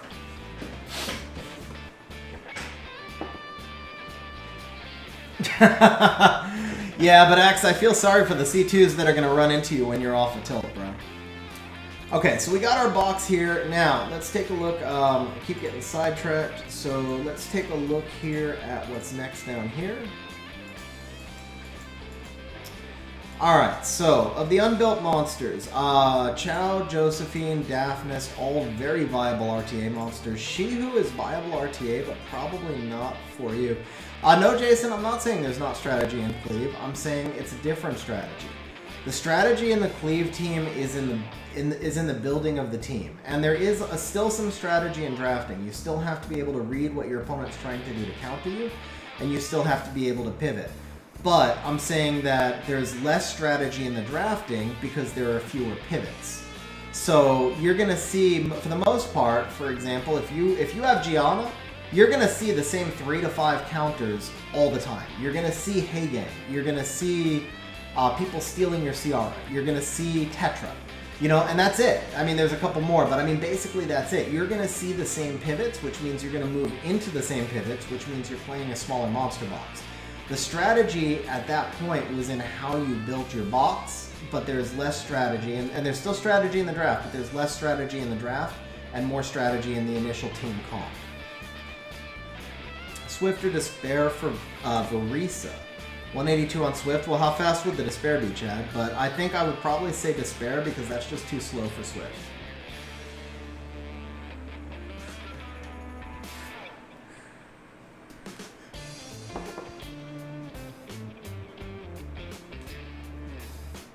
So, Kang, here's one thing I would say, though. Here's one thing I would say, and I know there's exceptions to the rule, but let's just say, for example, that everybody was G2. You know, let's say everybody had made it to the highest rank that they could possibly make it. Would they still want to cleave? Because I feel like a lot of people cleave. I don't know. It's a whole different conversation, and it's honestly just play styles. And I would agree with you. There's more people who enjoy turn 1. I won't say cleave because there's so many different kinds of turn 1 now, right? There's cleave, there's snipe, there's control, there's several different kinds of cleave, and then there's snipe and control, basically. But there's a lot of different types of turn 1, and people enjoy the different types of turn 1, and I think there's more people who enjoy turn 1 than turn 2. With that said, there are still a lot of us who do enjoy turn 2. I may be in the minority, but I'm not the only one. Axe on stream right now is a perfect example of somebody who enjoys turn 2. Wojo, I responded to the message, actually, bro. Yeah, I responded to the message, bro. What's up, Jesus? How you doing, man? Michael, where would I put Savannah on an RTA tier list? I would put Savannah in the current meta as an S tier monster, probably a lower S tier monster for turn 1 players, and I would put her as a B or a low A tier monster for turn 2 players. She really does not play that well in a turn 2 team, and there are monsters that do the same thing better than her in turn 2 teams. For turn 1 teams, right now, she's mostly a counter pick, but if you counter pick her at the right time, she can be devastating. So, because you can't build the team around her, and you can't first pick her, you can't shape a draft with her, I wouldn't put her any higher than S tier in any form of team. But if you use her correctly as a turn 1 player, then she can win a lot of fights for you. Alright, so Pipavin, going back to your lower monsters here and as far as what you should build. So for RTA purposes, I don't think the Shihu is really going to fit your comp and your strengths, so we're going to skip him. The Daphnis would work well for you. The Rocky is out of the meta right now. She will be back in the meta. I really believe she'll be back in the meta, but she's not in the meta right now, so there's no rush for her. Brondia is a very, very underrated monster, but I don't think to really make Brondia shine, you need ridiculous rune efficiency. So we're going to hold off on her. The Antares is definitely a really good monster for you to build, even though he's 4-star. So these 4 I would want to see you build right away. The Bernard you don't need. The Wind Ryu, I mean, you could do some kind of cool stuff with him, I'm not going to lie. But I feel like you have other monsters that I want to see you build ahead of him. So we're not going to put him up there just because I think there's better targets. And that's pretty much it, right? The Teshar obviously is nothing, and then we're kind of down into 4 stars. Shushu is going to be really good for Special League, but there's no urgency. So these would be the ones that I would want to build. See you build to move into your RTA team next. Of these, just because you don't have a lot of the thick bruiser builds, a lot of the thick bruiser monsters, I think I would go with the Chow first. I would do the Josephine second, and I would do the Daphnis third. However, I will say that all 3 of these monsters are going to add different things to your box, and I don't think you can go terribly wrong by doing any one of them in any specific order. I think they're all very roughly equal for the box that we have identified for you. But just because like you lack the Molong, you lack the Carnal, you need some sort of bruiser if you're going to play turn 2. Other than like the Vigor and the Ritesh. And I think Chow can fill that role for you. So that's why I would do the Chow first. Now Josephine can also fill that role, but not quite as well. She's a little more situational. So if you do the Chow first and you do the Josephine second, I think you're moving forward. And then the Daphnis you're going to build is pretty much a will build. Now, for your box, there is one other thing we could do. I actually fought this team yesterday and it freaking wrecked me. I want to see if I have the replay because I'd like to show you how this team worked. It was a absolutely, I got crushed because I got outdrafted by a better team. And I think you have the monsters to build this team. Now, maybe not the runes, obviously you have to work towards that, but I think you have the monsters. So I'm just checking my replays right now to see if it's still there. Because it was a really, really well drafted and well. It was the thing about this team is it was it may not have been a set draft, but it was basically a designed comp. And the difference there is that the player gave themselves the ability to pivot in and out to several different comps, but it looked like this is what they were working towards. Is this it? No, that's not it. Come on, don't be out. Don't be out of my history. No, it's out of my history. Okay, it's out of my history. So basically the team was Bastet, Josephine. Now I will say his Josephine's stupid procced every single freaking time. But that's what Josephine does. Josephine procs and gets back to her passive. And so the combination of the Bastet and the Josephine made those shields so thick, I couldn't get through them. He gave me Molong and Carnal, and I couldn't get a single monster on his team below like 50% damage. Or 50% health. Like with the Molong plus the Carnal, I was totally shut down. And it was a Bastet Josephine comp. So when you think about the benefits of that, you've got Josephine for strip, you've got Bastet for defense breaks, you've got Josephine to do some pretty nice damage, you've got double shielders, you've got Josephine who self-cleanses. So those two monsters actually play really well together, and then the nice thing is that it's allowing you to play Bastet, which gives you a little bit more turn 1 ability. Of course, you do the Bastet as a violent build in that team, but it gives you a little bit more turn 1 ability, but it also gives you concealment. So one of the most important things for RTA is the ability to conceal your draft.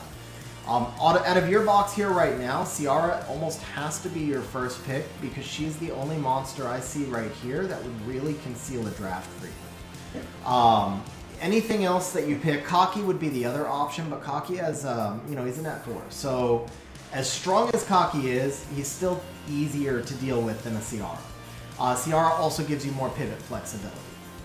Because the Kaki, you really can't pivot into another type of team, because you're pretty much controlled by how he's built because he's so stat hungry. So for you right now, I feel like your mandatory first pick almost has to be Ciara. And if that's the case, then we have to get some strip onto your team. And if you look in this box, there's not a whole lot of strip. We've got the Praha, and I really do think that Praha Ciara makes for a great core tool. And we've got the Escher, and I think that's what we're looking at as your core, because this gives us some single target strip, some AoE strip, it gives us double sustain with a speed buff, gives us double oracles, which means you're going to need to do some heavy-duty artifact farming and make sure your oracles can shine. But the alternative to this would be what happens when they take your Ciara. Because the problem is, if they first pick Ciara, who's very contested, the Praha and the Escher are there to set up who? Like, who are they actually setting you up for? So at that point, they can set up a Vigor, but Vigor is going to be weak to Diana's. He's going to be destroyed by Diana's. They can set up a Savannah, but she's going to be dismounted before you take a turn. They can set up the Kaki or the Fuki, but these guys need stupid high efficiency runes in order to shine. So you're going to run into a problem where if we do a core for you that comes around Praha, Ciara, Escher, which I really like that as a core for you, and then you lose the Ciara, you're in trouble. So this is where I like you having the Bastet Josephine, and I've actually talked myself into, I do think maybe you should do the Josephine before the Chow. I still think these two are roughly equal, because you can make a great comp off of either of them. But if you do the Josephine, it allows you to come out with the Bastet. The question now becomes, how can you conceal, because Josephine still doesn't conceal anything. Josephine tells them that you're playing a turn 2. So if they take your Ciara, what can we pick with the Bastet? Probably the Kaki. because these two play amazingly well together. So like they take your Ciara, you come out with the Bastet Cocky, and then you can move into the Josephine Icarus, which I'm pretty sure is what he used against me. It was Bastet, Josephine, Icarus, and then 2 damage dealers. In his case, I think it was Diana and 1 more wind damage dealer. In your case, not having Diana and not really having any of the super meta wind damage dealers, you'd probably do something like the Wind Bison in that role. But you'd be starting off with the Bastet Cocky, which is a total concealment of your draft, because that can be played as turn 1 or turn 2. But it's more often played as turn 1, which is going to force your opponent into making a choice on whether or not they want to try and defend against you. Now, when they try and outspeed you, when they contest speed, you're going to be in trouble because it's harder to pivot back to an anti-cleave from there. But the nice thing is the fact that you have your own Cocky means, and I said it, yeah, I said it, it means that you can also play Miho there as a force ban, and then you can get the Vanessa Triana in. So if you look at what that draft would look like, you know, the opponent goes Ciara, you go Bastet Cocky, then they contest speed. You're going to be able to go Triana Vanessa here. They're going to go whatever, and then you go Miho. Now, at that point, your team is Bastet, Cocky, Triana, Vanessa, Miho, and they don't have a clear ban. If they ban the Cocky, you're going to Miho them. If they ban the Bastet, you've got the Vanessa Triana combination. If they ban the Miho, again, you've got the Vanessa Triana combination, but now you also have an attack buff Cocky. So there's no clear ban for them at that point, which makes it a really nice anti-cleave team. And obviously, any team that you build, the more different types of teams you can pivot into, the better it's going to be. So if your normal first pick is the Ciara, then when the opponent comes out with whatever they're coming out with, you can move along into that Praha Escher combination. And then when they take the Ciara, you first pick that Bastet along with the Cocky. And then if they move into a turn 1 team, you move into the team I just typed out. If they move into a turn 1 cleave or snipe, you move into what I just typed out. If they move into turn 1 control, that's where this Josephine comes into play, because they're not going to be able to control you in that team. And then obviously you're going to get in like the Lulu so that you have that cleanse. And then potentially like a Laika or a Wind Bison or the Fuki, depending on, like if you're facing a Ragdoll, having the double Onimushas is super powerful. If you're facing you know, like Fire Bison or something, then maybe the Wind Bison to reset him, something like that. So generally speaking, I think this is the box. I really like this box for you. I think in terms of rune depth, I don't know what your rune depth is, but if you struggle to rune 30 monsters, because the turn 2 box is mostly Violent Will. So if you don't have 20 plus quality Violent Will sets, then you're going to drop the Chilling, you're going to drop the Alucia, you're probably going to drop the Malite, because none of those are going to be played all that often for you. That gets you boxed down to 27. I do still really like the Ryteshan here, but I think he can be dropped if need be. The Tessa is also going to be a counter pick. You're going to use her against Junos a lot, and then other times when the team is just really passive heavy. But the Tessa can be built on Double Revenge Will. So building this Tessa on Double Revenge will free up another Violent set for you. The Blution is obviously going to be a Fatal build. Bulwark is Shield Will. So we're going to go ahead and put the Josephine Chow on Taurus in there. So this is where I've got your box right now. And that's, oh, bro, that's strong, man. That's really strong. Okay. So you've got the depth. Okay, so yeah, I find this to be a really balanced box, man. And if you've got that level of rune quality, I mean, we're not gonna lie. You know, we're on stream, we can see you don't have Molong, you don't have Carnell, you don't have the most meta cruisers. That's gonna box cap you a little bit. But I feel like with the Josephine and the Chow, you can get a lot of utility there. I think that the Felleria can play in place of the Aerial to counter Asima and Belinus type cleaves. Obviously, the Felleria needs to be on a fast Violent Will with max res. Or actually, even better, put the Felleria on a fast double Nemesis build, but don't make her squishy. The idea of this Felleria is simply to cut the Asima and the Belinus cleaves, and you're going to be taking a lot of damage when that Asima and Belinus come out. So the Felleria does not need to be squishy. She can be in a normal build, but you just put her on that double Nemesis will build in a normal tanky, high HP, max resistance, high accuracy build. And then when that Asima comes out, if they don't ban the Felleria, she just passes all those dots and defense breaks right back over to the other team. So it's kind of like how you would play the Aerial in that spot. You're not getting the level of healing that you get from Aerial, but you are jacking up the other team in their place. And then, yeah, the Escher is going to play great with the Ciara Praha. Escher is just a really good all-around bruiser. Praha is an incredibly strong and underrated monster. Since you only have one Verd built, I would put him on triple Revenge.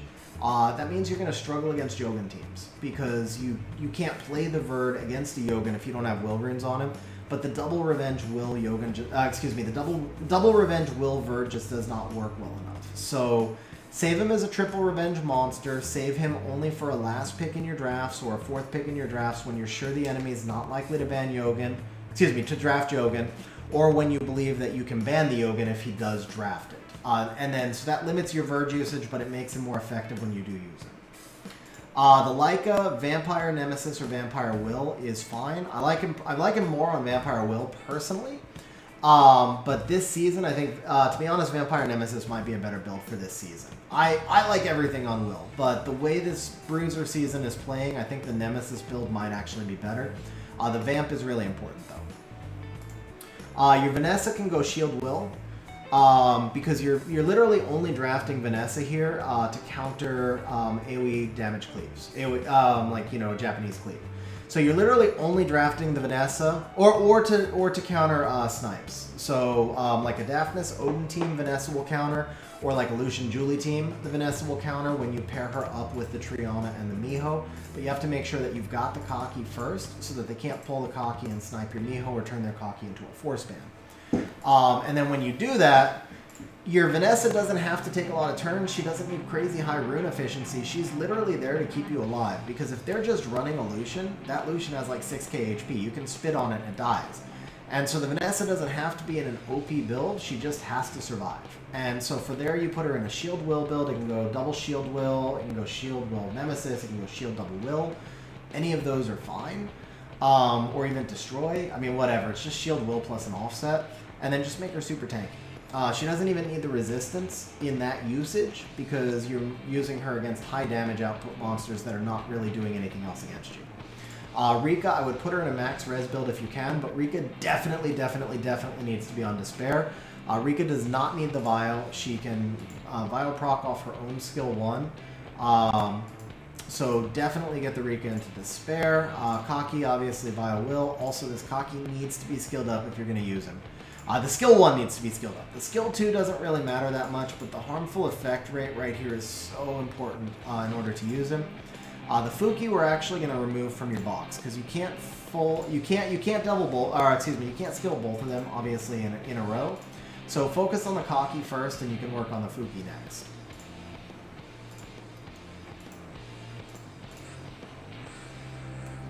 That's it, bro. I think hopefully that gives you a pretty good idea. Hopefully that was, since that was an account redemption, if you have any questions actually before I jump over to the next one, it was a points redemption, I should say, guys. So Pip have been paid 40,000 points for this. And so, I mean, you saved up your points for a while. So if you have any other questions or you want me to touch on anything else before I move on to the next account, bro, just ask me. I'm happy to answer those questions. Jesus, I am building my 5th right now, and I feel like that's probably about what I need. It's very, very rare that I'm looking... My 5th one's not ready to be used yet, and it feels like maybe 1 siege a month. I wish I had that 5th Triana ready. And I can't think of a time where I've really been like, man, I wish I had 10 Trianas. So I would keep building them as long as you can, but I feel like 4 to 5 is probably a good number at the G3 siege level. Steven, you're very welcome, bro. Very welcome, man. Porch, there is an account help drawing that'll be open in a bit. Yeah, so Pipavin, in terms of speed tuning, I do have a spreadsheet in the Discord channel. It's under useful links, and that spreadsheet classifies monsters by different types. So for examples, you'll have cleansers and healers and stuff like that, and you want to define each monster into the role that you would treat them as. So for example, I would treat Raitesh as a defense breaker. I think that's the most important thing he does. and that's going to be category number 5 in the spreadsheet. So if you go through the spreadsheet, then that will actually help you figure out the turn orders that you want for all these monsters. With one exception, Ileana, there should be something on the spreadsheet called a rebooster. So Ileana, I would play her slower than the rest of my team for the briefing. And then I would play Lulu slower than my team if you had Molong. But since you don't have Molong, I will probably say to play the Lulu faster. Play Lulu as a cleanser. And then from there, just kind of go through that spreadsheet and assign a role to each monster. So Bulwark is a healer, Praha is a stripper, Bastet is an attack bar booster, Vertihile is an anti-cleave, and so on. And you just assign those roles to everybody and then speed tune them in the order of the roles. 1, 2, 3, 4, 5, right down the list. Nishan, I don't actually do either of those. I build my Vigor on HP, crit rate, HP. Try and get him to about 40,000 HP with 85 crit rate, and do not ignore the attack. A lot of people forget that he scales off both HP and attack. So actually, since we're about to log out, I can jump over and show you. My Vigor is kind of in crappy runes because I don't use him right now. This was like one of my very last RTA builds, so he's got kind of low stats. But I would kind of shoot for this, except you want another 20 accuracy here. I think this, honestly, I'm looking at the build, maybe I'm overselling how bad he is. The build doesn't actually look terrible, except he's missing about 20 accuracy. 35 to 40 is kind of what you're shooting for on him. Oops. And then do I have oh, that's why he's missing the accuracy. I see. So I've got the 35. That's kind of what you're shooting for on his artifacts. You want lots of crit damage, and then you want additional accuracy and additional recovery, and then some damage reduction from wind and water I really like on him. The speed increasing effect is useful. The defense increasing right here, this should be something additional damage probably, or crit damage. If you have Molong, Lulu should act right after Molong, Jesus, but Molong will usually act last. There might be a couple of exceptions, but usually Molong will act last. Pipavin, also, if you want to write down the timestamp, it's an hour 47 in the stream now. We kind of bounced around a lot in the middle of your redemption, but it's spread out through the last hour, and of course I'll repost the stream on my second channel if you need to go back through it. Okay, so that is my screen that is displayed. Damien, are you ready for me to log on, bro? Are you ready for me to log on?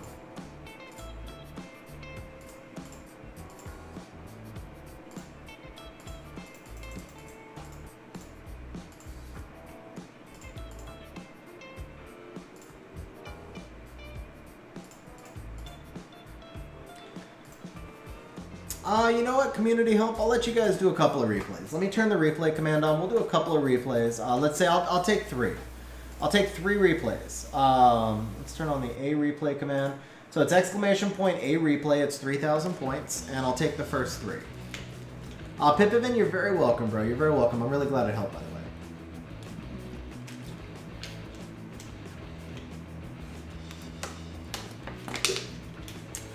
Oh, and somebody asked me how RTA was going.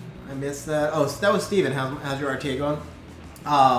So I've been bouncing back and forth from G2, Steven. I got up to rank 600 the other day, and then I did like 20 wings while I was drunk and dropped down to C3 real quick. And then like I was just under G2 at the start of the stream, but I lost 3 wings in a row at the start of the stream and dropped down. So. But yeah, I mean, my RTA is going fine.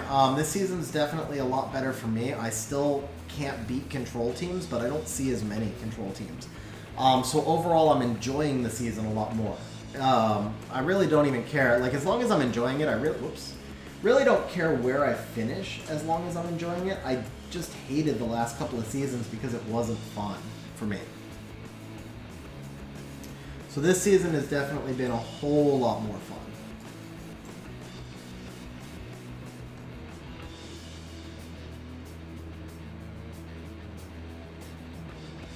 Steven, I am probably never going to be anywhere near SWC.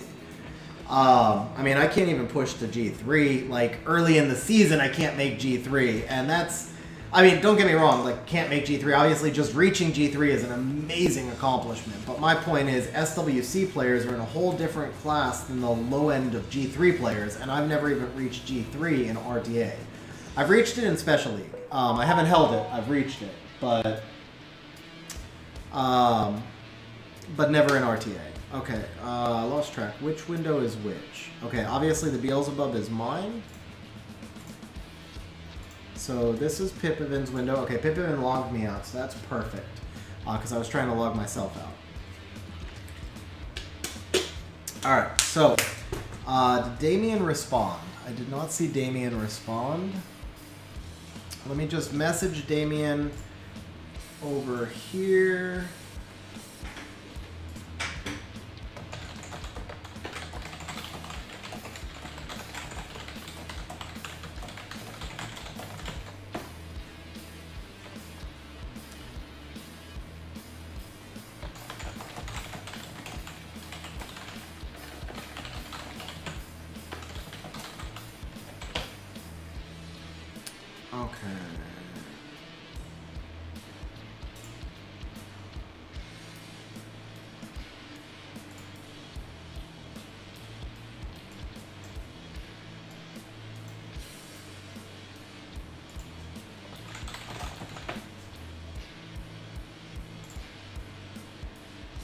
Okay, got it.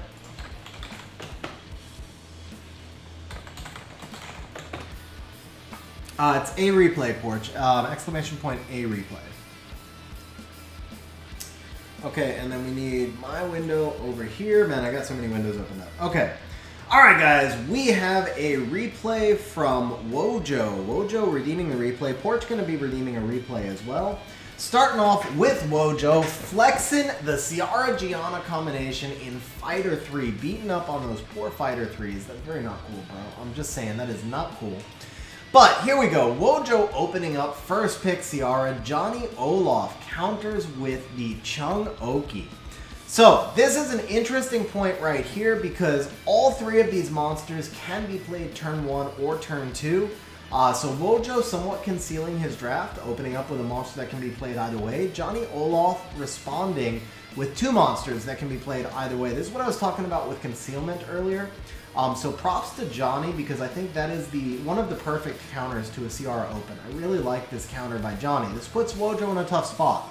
Wojo coming back with the Ryu Bastet, so he's like, screw it, I'm going to go ahead and just show the fact that I'm cleaving because I need to use these monsters, and that's fine. I mean, that's really all you can do at that point. You could have drafted the Ciara as well, but I actually happen to like your Ryu Bastet draft here better. Concealing that Gianna. Excuse, I said Ciara, I meant Gianna. I like the fact that you're concealing the Gianna at this point, though. I think a lot of people draft Gianna earlier than they need to. And there's value in that because you can make your opponent scramble and you can screw up their draft, but there's also value in concealment.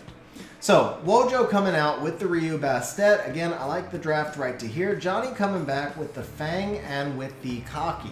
So, I actually really like the Fang counter here. I play Fang against Ryu a lot. I am not sold on the Kaki right here. I think that he's already shown you now he's not contesting speed because he hasn't taken a second speed lead, and that Kaki will get absolutely brutalized by your Ciara. The Kaki here I feel like is a really bad pick, but the Fang pick was great. Now, Wojo coming out with the double bombers, Blushin and Gianna, and at this point, Johnny throws his phone and it randomly lands on Amelia, which he drafts. Honestly, the Amelia is a good pick here. It's probably the best he had for his box. I'm not going to hate on the Amelia pick. I just think that there's really nothing he can do at this point. Once you drop the Blushin Gianna right there, he's just been outdrafted. The Kaki pick is actually what screwed him up. I would have liked to have much more seen a Lulu, a Triana, some sort of sustain. Once he commits to the fact that he's not contesting speed, he needed some sort of cleanse or sustain there. He didn't bring it, and the Amelia is not enough. So Wojo obviously going to go ahead and ban this Amelia. Johnny most likely going to ban the Gianna, but he really doesn't have... the only thing he can do is just hope that the Ryu gets some resistances. And of course, we're not going to be seeing resistances, or we would not be seeing this on replay. So, Amelia banned. Johnny goes for the Ciara ban, despite having no immunity or cleansing. Goes for the Ciara ban. So, Gianna dropping the bomb on the Oki, which, by the way, the Oki could have passed that bomb back to you, so that's a little bit YOLO. But Gianna dropping the bomb on the Oki, gets 2 stuns to go with it. Kaki trying to prove me wrong as he comes back and kills the Gianna. Oh, we're on... No wonder I can't keep up with this. We're on triple speed. Let's rewatch this one more time. I was like, man, it's hard to keep up with that, but it's usually not that hard. That's Porches.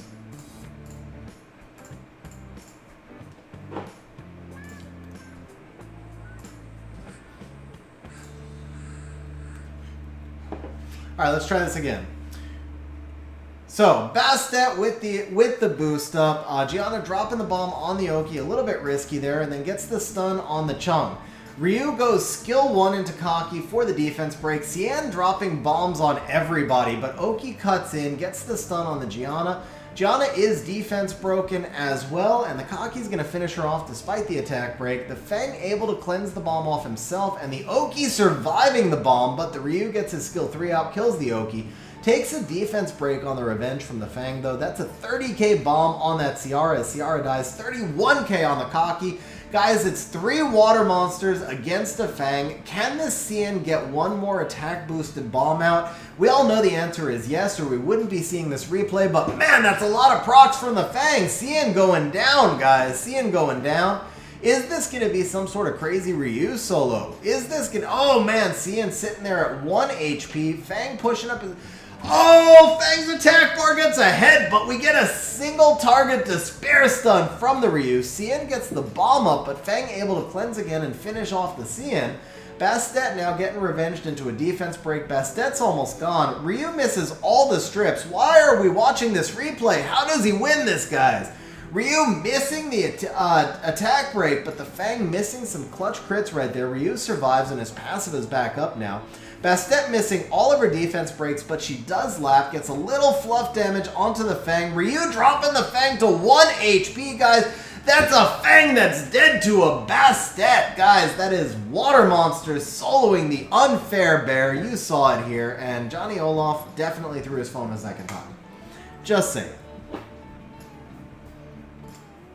Bro, that was a pretty sick replay. That was honestly a pretty sick replay. That was pretty strong, man. That was really strong. Alright guys, we got a little bit more Gianna action coming now from the porch. Everybody got a Gianna except me and Ace. So Porch, seeing somebody talking about Dark Chun-Li earlier in chat, decides to flex the Dark Chun-Li replay here as well. We're looking now at C3 action, guys. C3 action, probably not terribly far from Guardian actually. As Porch's opponent, I can't pronounce the name, I can't read the name, but Porch's opponent coming out with the first pick Mo Long. This is where I keep going back and forth all season between first pick Mo Long and Carnell. So we see a first pick Mo Long here. Porch deciding not to completely conceal his draft goes Ciara Ganny. Now Ganny Ciara can still be played turn 2, but the Ganny is much more likely to be a turn 1 monster.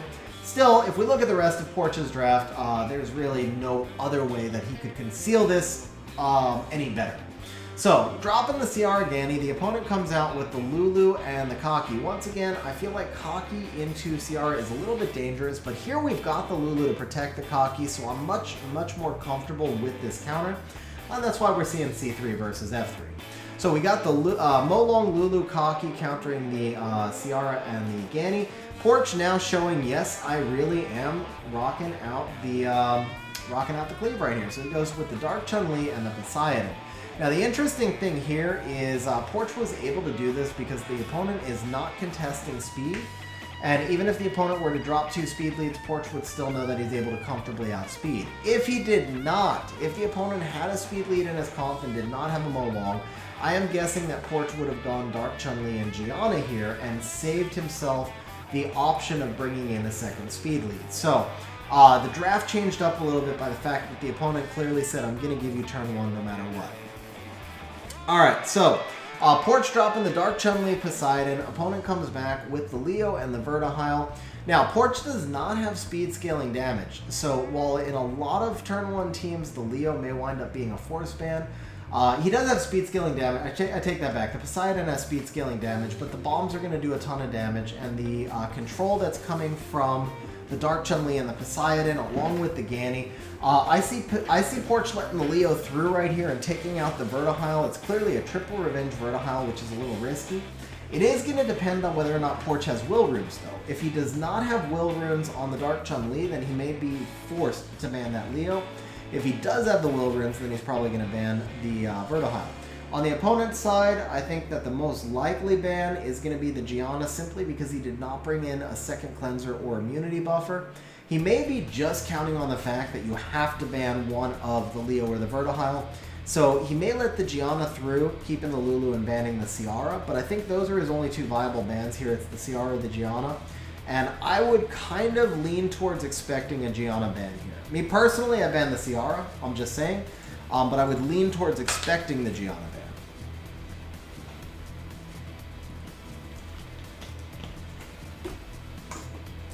So it is the Ciara ban, and it is the Leo ban, and there are no Will Runes on the Dark Chun-Li, hence the Leo ban. Dark Chun-Li opening up with the skill 1, knowing that the Gianna is running behind. Gianna lands 3 stuns. Poseidon misses everything, guys. Ganny misses 2 pushbacks as well. The Lulu is reset, though, and the Dark Chun-Li lands just about all the debuffs, gets a Despair stun on the Kaki to boot. Gianna landing the, on the Vertihile. Gianna landing the bomb on the Vertihile. Dark Chun-Li getting some pushback on the Lulu, but the Ganny reset into the Poseidon. This time, Poseidon lands everything. That Lulu is hanging on by a thread, and the thread just got severed. That is a dead Lulu. Kaki is fully debuffed. The Mo Long is already reset. How fast did this Ganny get back to his skill 3, guys? Dark Chun-Li putting a little fluff damage into the Kaki. Mo Long now going for the skill 3 for a 3rd time, guys. That was 3 times this Poseidon, not Mo Long, Poseidon. 3 times this Poseidon got the pushback. That was a beefy Mo Long sitting over there.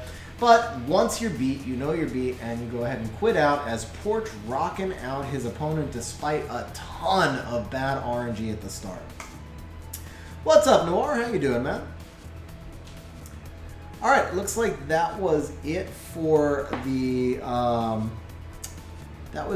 replays. Damien has actually not responded to me. So I have sent Damien a message in Discord. He sent me the account info. So Damien may have dropped off the stream, which means we're going to go ahead and draw another winner from the grouping. So let's see here. What's up, Papa Panda? How you doing, man?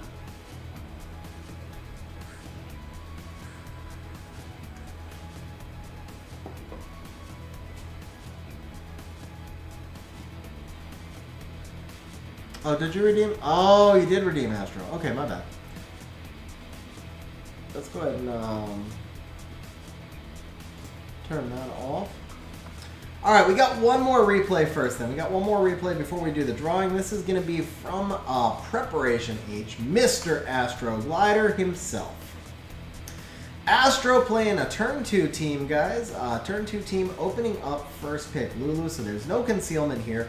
But he goes first pick Lulu. Opponent comes out with the Mo Long and the Fuki. So I actually really like this. A lot of times people are running Mo Long Kaki, but I do like the Fuki here as a counter to your Lulu first pick. So I think that's a solid counter. Astro coming back with the Fang and the Escher, which I do like this as well. At this point, you've now got triple sustain. You've got heavy damage from the Fang. You've got the strip from the Escher. You got a lot of flexibility to go in a lot of directions on your final picks. Opponent coming out with the Chung and the Oki, so playing double reset. Be honest, I'm not a huge fan of these picks right here, simply because one of those two can be banned out. I feel like if the opponent were setting up for a Hathor, there may be some logic in it, but he's shown you so much control right here while you already have a Lulu on the field. There's a good shot you could pull a second Lulu, and his control comp's not going to fit together as well with the Mo Long. So I don't really love the Chung and the Oki together. I think the Oki pick is probably okay, or maybe the Chung pick is okay. But most of the time, as a turn 2 player, you want to take Chung to keep him away from the opponent. And once you've come out with Fang and Escher, you're not playing Chung. So if you're running a Mo Long type comp, Chung is just really not viable on either side here. So Astro, seeing the Chung and the Oki, drops the Fire Bison and the Fire Ryu. So that tells us already that you're going to allow the Fuki and the Chung through pretty much no matter what comes out. And you're most likely leaning towards banning the last pick almost no matter what it is, because you really have outdrafted your opponent at this point. I shouldn't say that. You're leaning towards banning the Mo Long. Excuse me. You're leaning towards banning the Mo Long unless the last pick is a Ciara. Maybe a Rika.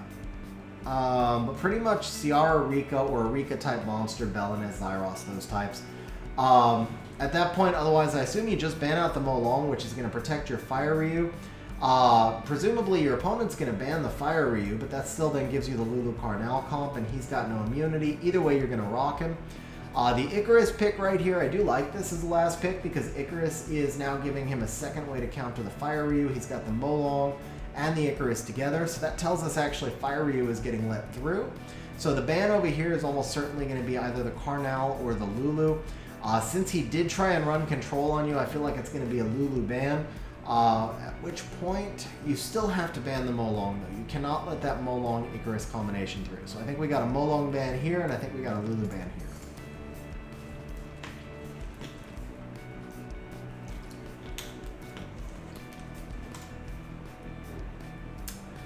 So we did wind up with the Molong ban, but he does ban the Chung, allows the Molong-Icarus combination through.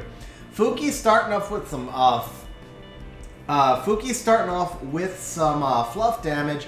The Molong-Icarus combination deleting the Fire Ryu. However, the Bison gets a clear shot, gets 1 stun and 3 slows. Big damage from the Escher, deleting the Fuki, which is a little bit YOLO, because if he doesn't get the deletion right there, that Fuki's going to have really high damage. Oki getting a couple of stuns, but the Escher's going to proc out right here. Oki passing the defense break back and then resetting the Fire Bison as well. Molong stunning Wind, of course, as the Fang misses a turn right here. The Fire Bison unable to really do much. The Icarus now putting 12,000 heal back on that Molong. However, the Fang has got the Molong right back down. Oh, the Oki stuns everything but wastes the skill too after resetting the Fire Bison just a turn earlier. Escher bringing out the big damage again. This time the Escher able to delete the Molong, which means that he's got the Massacre back up again, pumping another 10,000 damage into that Oki. Icarus trying to heal everybody back up and does get a little bit of damage. Does get just a little bit under max health for everybody's heals. But the Fang now going nuts, man. Fang taking 3 turns, including the counter, deleting that Oki. Icarus tries to delete the Escher, but just does not have what it takes to delete an HP scaling unit. Icarus now sitting down at about 30% health. Escher procking again. I don't know why he hasn't quit out yet, because we know this Fang is going to wreck him. Congratulations, Astro. Very nice ban, man. Very nicely played.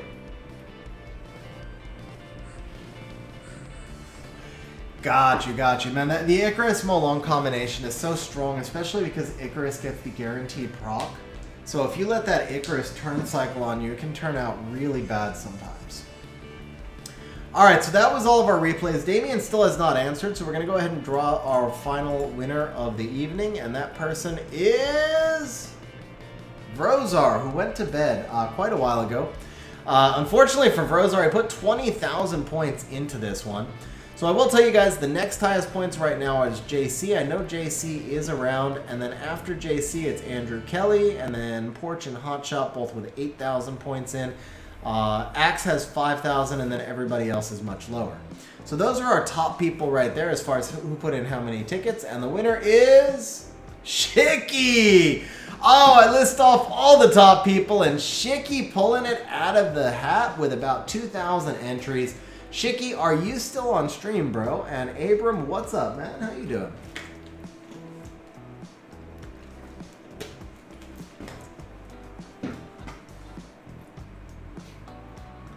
I think Shiki had a little over 2,000 in.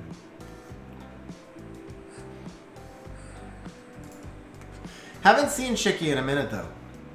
Haven't seen Shiki in a minute, so I don't know if he's still here. He hasn't spoken up yet, guys. Well, that's awesome, man. I hope you enjoyed the stream, bro. I mean, Porch, at this point, you practically could have done a redemption. You're 18,000 in.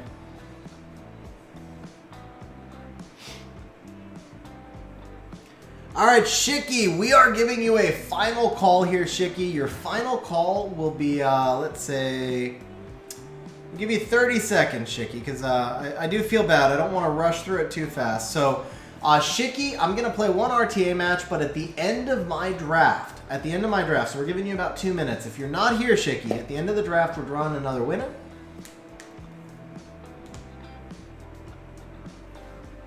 Or maybe when I match. At this point, it may just be whenever I match. Alright, there we go. We got a match, guys. We got a match. We're going to first pick... I want to do something different here. Let's do something different. Well, I don't get first pick. Never mind. So I can't do something different. Okay. Alright, so we are going to counter this. I keep going back and forth on how I want to counter this. But we're going to take the Carnal Lulu right here.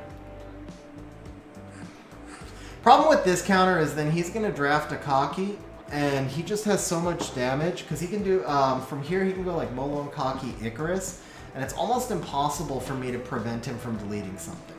Now, the Harmonia actually opens up some opportunity for me here. Harmonia Chow, okay. Okay, I haven't seen anybody go in this direction in a while, so I think we're going to go Diana Tyrannus. I want to get the double wind out right now. I am thinking that I would like a Bulwark here, but he may pull the Bulwark because I pulled the Tyrannus. That's the one risk that I took here. So if he pulls the Bulwark, I'm going to just have to let the Bulwark through because I don't think I can let him have the Molong Harmonia Chow comp here. Now, Molly is the dream. Molly is the dream. We should just be able to ban. Can we ban Molong? Can we deal with that Fire Ryu? I don't know. I don't know. I don't think I want the Rika here. Single target, single target. I can't take the Leica. You know what? We can take an Annabelle. We can take an Annabelle for some sustain and some cleanse. Here are the Annabelle stats right here. Now, I've got the Tyrannus, so what happens here? If I ban the Fire Ryu, he's going to get one snipe because I did not take a Lauren, right? I can't mess with his turn orders. So what happens if he bans the Tyrannus and he snipes right here? Do I have enough damage? I don't. So we have to ban the Molong. Okay, yeah. Molong was the correct ban because I just wouldn't have enough damage to survive.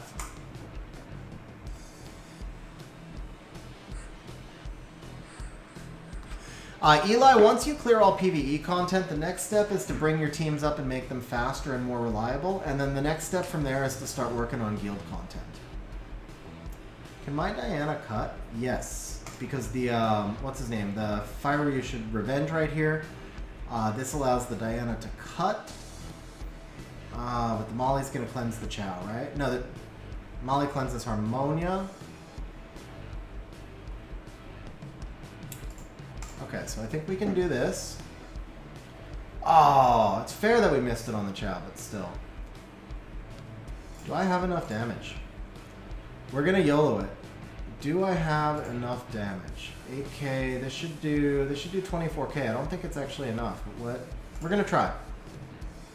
Okay, we got it. We got it. Okay. Absolutely not, Abram. Absolutely not. Okay, let's go ahead and do this. Now, it's silly to go for Trikaru if you're bypassing other teams in the middle. That's the difference. Don't try to skip straight to Trikaru without actually having a team. Like you still need to be able to farm, right? So that's the big thing. But once you have a stable Dragons team, there's nothing wrong with trying to build your Trikaru as soon as you can.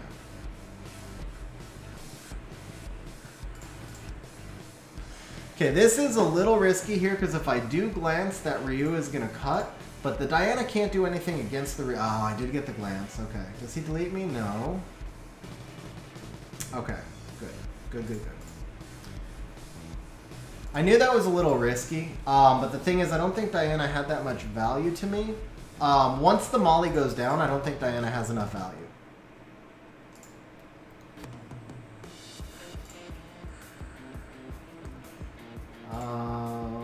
You know what? Okay, we got AoE cleanse next turn, right? So we can go ahead and protect.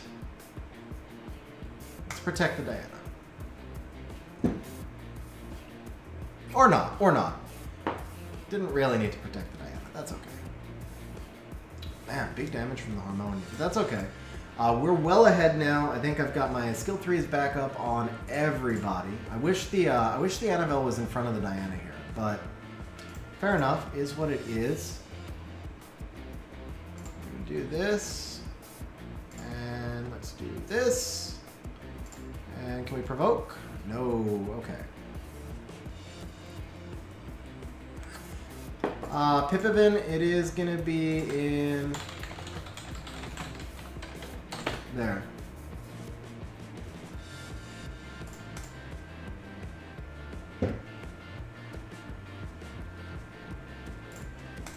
Okay, now that's a dead Molly.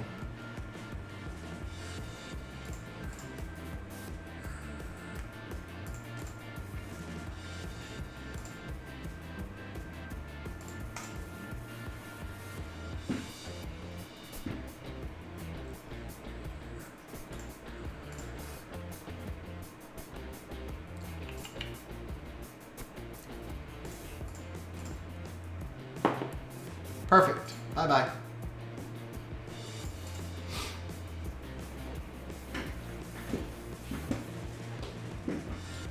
Yeah, Abram, you do need to build a dragon team before Tricaro because you're going to need to get yourself some guard runes. You also need to build a raid team. Actually, all kinds of raid teams. You need to build yourself one for the dimensional rifts, like wind and fire and all that, so that you can get some determination runes. And then you need to build yourself a raid team. I don't care if it's R3, R4, R5, whatever, but you need gems and grinds. You really do. Here's the Diana runes, Eli.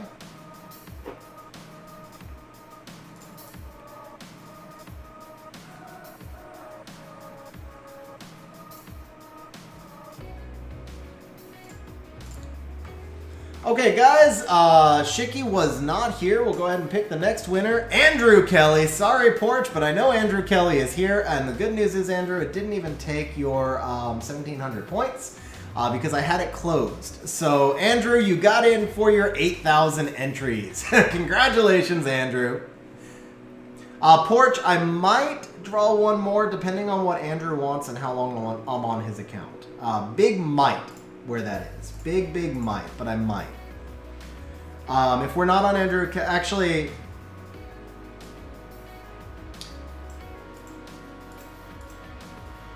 no, not yet. We're gonna save that for another day.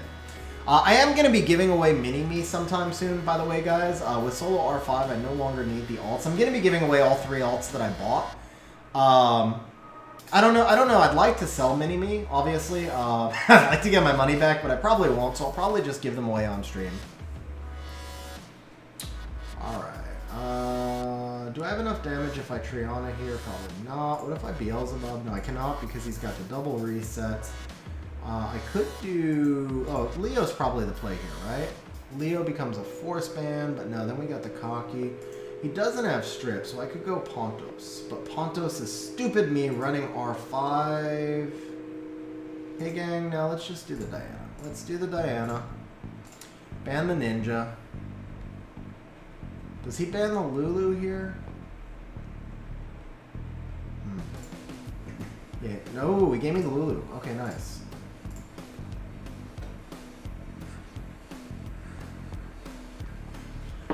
I told you I've got like 100% loss rate so far this season with Molly, so let's see. Just select an RTA draft for you. So basically what I did for Pipavit. Oh, that's so dirty! Oh, that was dirty, guys. That was so dirty. Missed everything. Oh, you missed everything. I feel bad. I actually feel bad. Like... I can't resist ever, and then I get... Well, he did land all those other debuffs, though. So we're going to do this. Do I proc him now? Yes, I proc him now. And then we got to push you back. And unfortunately, he got the debuff. That was... I screwed up. I should not have procced the Ryu there. I should not have procced the Ryu there. That was a bad play.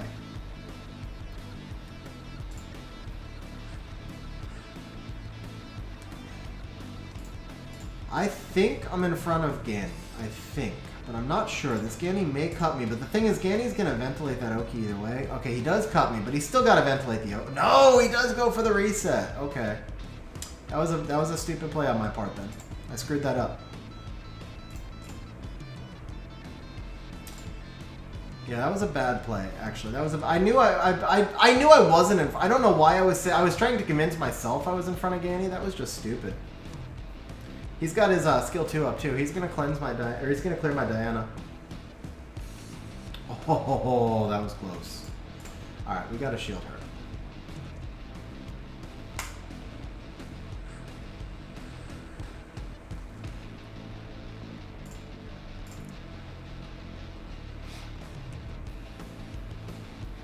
Well, apparently I did quit in honor. I basically just gave him my Diana for no reason.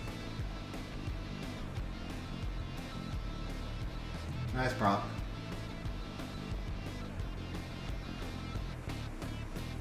Yeah, I just like gave him Diana for absolutely no reason. I don't know why I did that. That was stupid.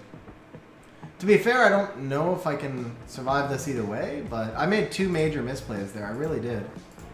Proccing the Ryu made no sense, and then changing form on the Diana there was just a bad play. Back to skill 3.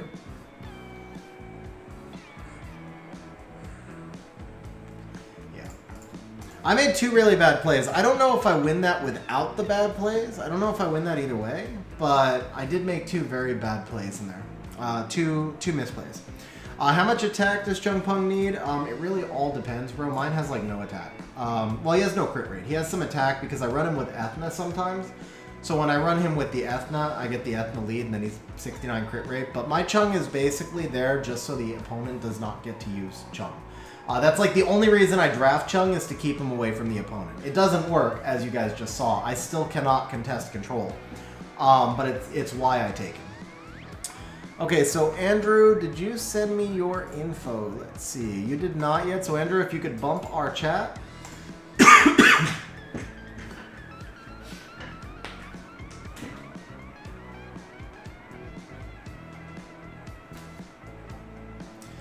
So Andrew, I mean, if you want me to go through a full RTA box, that's usually over half an hour, or siege defense lineups are usually going to be fairly long as well, so I can do one or the other, but it's pretty rare that I can do both in half an hour.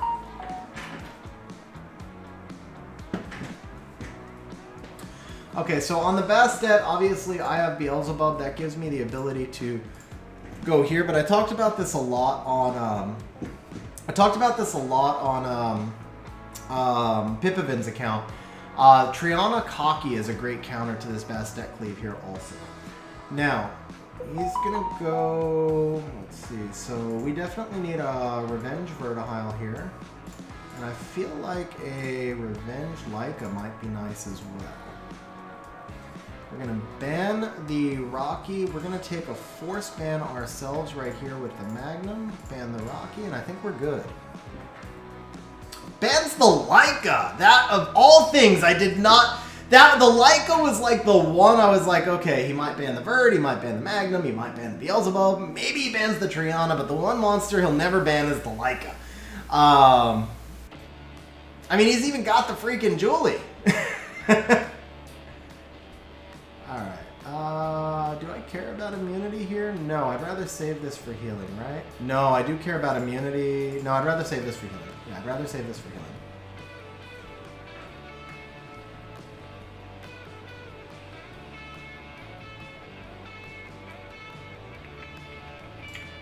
Yeah, let's kill you. And let's cycle on you. Oh, that kind of hurt. You know what? We're just going to skill 1 here. Okay, let's cleanse this.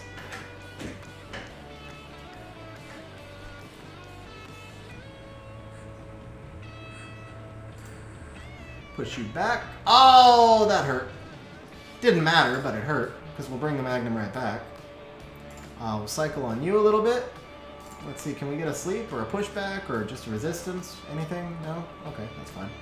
He'll go into the Magnum again. She'll go here, but I mean, there's really no way he can win this. He lost this a long time ago. Actually, we need pushback more than, yeah, there we go. Axe, I am debating. It depends on how long it takes on Andrew's account. So, let's see. I got the bump from Andrew. Just do RTA. Okay.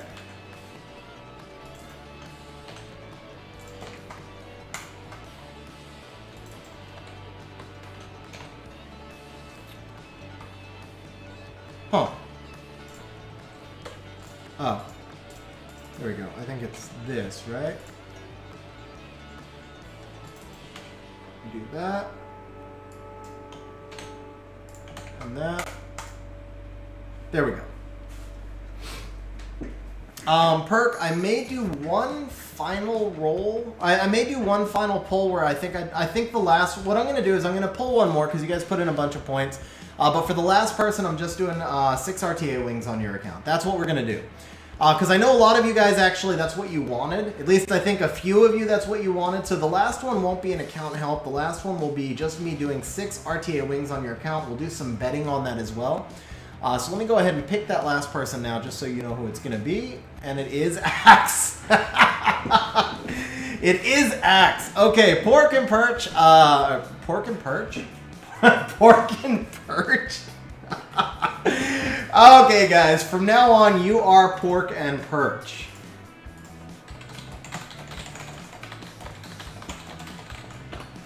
I like that. Okay. Porch, and Perk. The PP guys, the PP brothers. Porch and Perk. I did try. I gave you one extra drawing. So, Axe, I'll do 5 wings. 6 wings on your account if you have 6 wings left.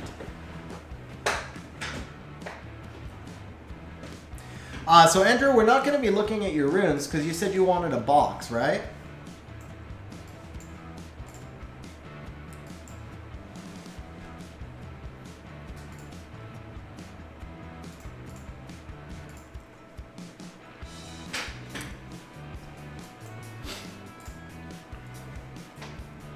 Well, I won't even be looking at the runes. So, what we're going to be doing is the exact same thing we just did on Pipivin's account. We're going to uncheck everything that you've gotten here. So we're not even looking at the runes for right now. A lot of these monsters will be unruined. We're going to go through your entire box and just mark every monster that can be usable in RTA, and then we're going to shrink it down. So, Vigor, Lulu's still very useful in RTA. Tyrant actually can be used for certain types of cleaves. So can Varad. So far, I haven't seen a lot of bruisers, so that's why I'm marking some of these other monsters, but I'll shrink this back down. Monsters like Tyrant and Theamars will fall out if you have better alternatives. They're really not great for RTA, but they can work in a starting RTA account. Same for Ajir, same for Chilling. The Susano and the Twins, not so much. Carcano, Bastet, Julie, Blution, Abelio. You got a pretty deep box, so we are going to need to shrink some of these down. Okay, so the Theo, the Tyran, we almost certainly won't need. The Wusa, I don't think we're going to need. Ajir, we won't need. Carcano, do you have a 2-8 Kali? You have the Kali, so we'll drop the Carcano. I like him more. Whoa, whoa, whoa. Did Ace pull an LD5? Hold up, did Ace just pull an LD5? Oh. Oh, he pulled, okay, so he pulled a really good Surfer. Anyway, okay. Bro, I got so excited there for a second, because his name's John, not Johnny. So I thought there was like a Johnny that I didn't know about or something. Bro, I was literally going to shut down the stream right there. I was literally about to shut down the stream and tell you guys all to go over to Ace's stream when I thought he pulled the... I was so excited, bro. Oh, man. Okay. All right. Well, at least Ace got a new toy, though. At least Ace got a new toy. I'm happy about that. I'm happy for Ace. Happy that he got a new toy. But man, I really thought you were saying that he pulled an LD5 or something. I was like, oh my god, finally.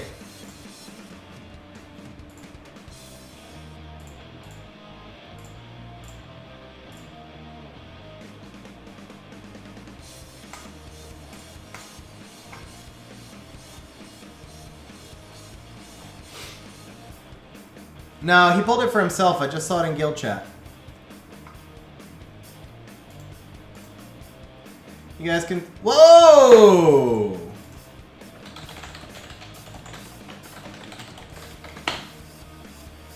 Alright, there we go.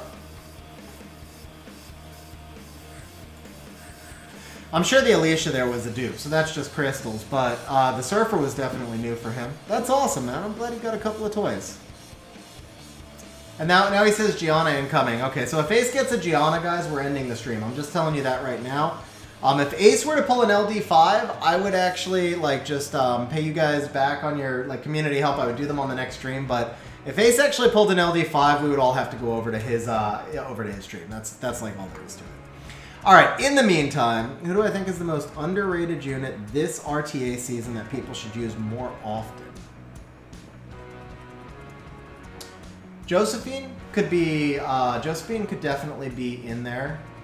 Felleria, I keep meaning to rune her and I don't, but I feel like there's a lot of Asima type cleaves, not a lot, but there's enough. But no, she's not common usage. Josephine is the one that comes to mind. I don't see her often, but I don't play the type of team that draws her out often. So I don't know if she's being used more than I think she's being used. But she's almost never used against me, and when she is used against me, she wrecks me. So that's the one that comes to mind. Alright, so coming back to Andrew's box. So Vigor, Lulu, we no longer need the Varad. You've got enough. Dude, Ace pulling that one is a dude.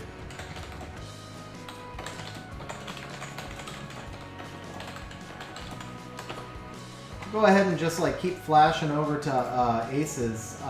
Let's keep flashing Ace's pulls over here. Ace pulling the Tyrannus this time, guys. So Ace getting the Tyrannus. Okay. So coming back over here, I think the Abellio's probably not going to do much for you. Honestly, with the Praha, the Abellio's a better option. We're going to leave the Julie. Actually, we're not going to leave the Julie. We can go back for her if that's where we settle. So to this point, I feel pretty good about the box. The Samant, the Chilling Mayland there, the Bluishin. We'll come back down here. So I don't think we're going to need that Tyrant because you do have a pretty deep box. I don't think we need the Ajir. Don't need the Beth. We might need a Tetra, you never know. This guy's very underrated also, the Belial. Ryu and Chao, obviously both really good monsters for RTA, and actually outside of RTA. Velajul, great for RTA, so are Tessarian and Vertihile. Meihu Wang can be useful at times. A really well-built Meihu Wang can basically 1v4 a team. If the RNG goes his way. That's the big thing though, is he is a little RNG reliant. Leica, you guys just saw me use him, so obviously he makes sense to build. Kumar is another one I think is actually really underrated. Going to your question, who's underrated? I believe Kumar should be used more. HP scaling bruiser with AoE silence and AoE cleanse and sustain. I think Kumar is a monster that needs to be used a lot more. Alright, Belinus, probably not going to fit in your team because you've got Carnell and Yogan. Holy crap, your box, bro! Alright, bye-bye Kumar, because we've got Carnell and Yogan. No longer need the Kumar. We no longer... Belial actually still could serve some purpose, but we no longer need the Tetra. No longer need the Chilling. Let's refresh this again. Dude, your box is stupid. For RTA purposes, you just have some great, great monsters. Okay, let's see here. So, maybe, maybe not. Belinus, no. Tomo is a monster that I truly believe is underused. But here's the thing with Tomo. I haven't seen her used yet. So I think her buff was really legit. This buff right here. Attacks the enemy target, suppresses the target, blah, blah, blah. Karma, right? If the target uses a skill with cooldown time, and the used skill's cooldown time will be increased by 3 turns more than the maximum cooldown. So, the thing is, for cleavers, Tomo gives you a speed lead. Tomo gives you AoE, increase of duration, and an attack bar absorb. So imagine you pair Tomo with Okeanos, but then you put a Karma on Lulu, and you basically remove Lulu from the match, because Lulu is what's being used to counter those types of teams, right? So I feel like Tomo makes a ton of sense in certain types of turn 1 teams, and she's not being used yet, but I think she's going to at some point. I do expect Tomo to become meta. Now, with that said, I don't know her well enough to know how to use her. I can't promise you she's good, so we're not going to mark her down for you. I'm just saying I expect at some point she will become meta. Obviously, we need the Triana. Jamire would be good. Zingze. Holy crap, dude. You've got, like, every monster in the game. Yeah, we're just about out of... we are actually out of space here. We can drop the Eladriel, though. Probably drop the Odin. You have too many better... I don't know. Now, you have better options than Odin. You have better options than Raitesh. We can drop those. Lag is good. Fuki, is he skilled? He's not skilled, so we won't do him. No, I didn't miss Masha Elitist. I'm not a fan of Masha. I don't think Masha's a very good monster at all. But in the rare cases where I would use her, it would be on a either with a Ragdoll or on a super fast turn 1 team. But for the box that he's got so many better options than Masha. Fang obviously is going to be great. Escher would definitely work for you. Molly would work for you. So now we're going to need to pull a couple of monsters out of storage. And then Andrew, give me an idea. Who's your fastest monster? So I can get an idea of where your speeds are and if we should be going turn 1 or turn 2. The Wusa, kind of on the slow side. Okay, that answers that. So yeah, we need to be turn 2 for you.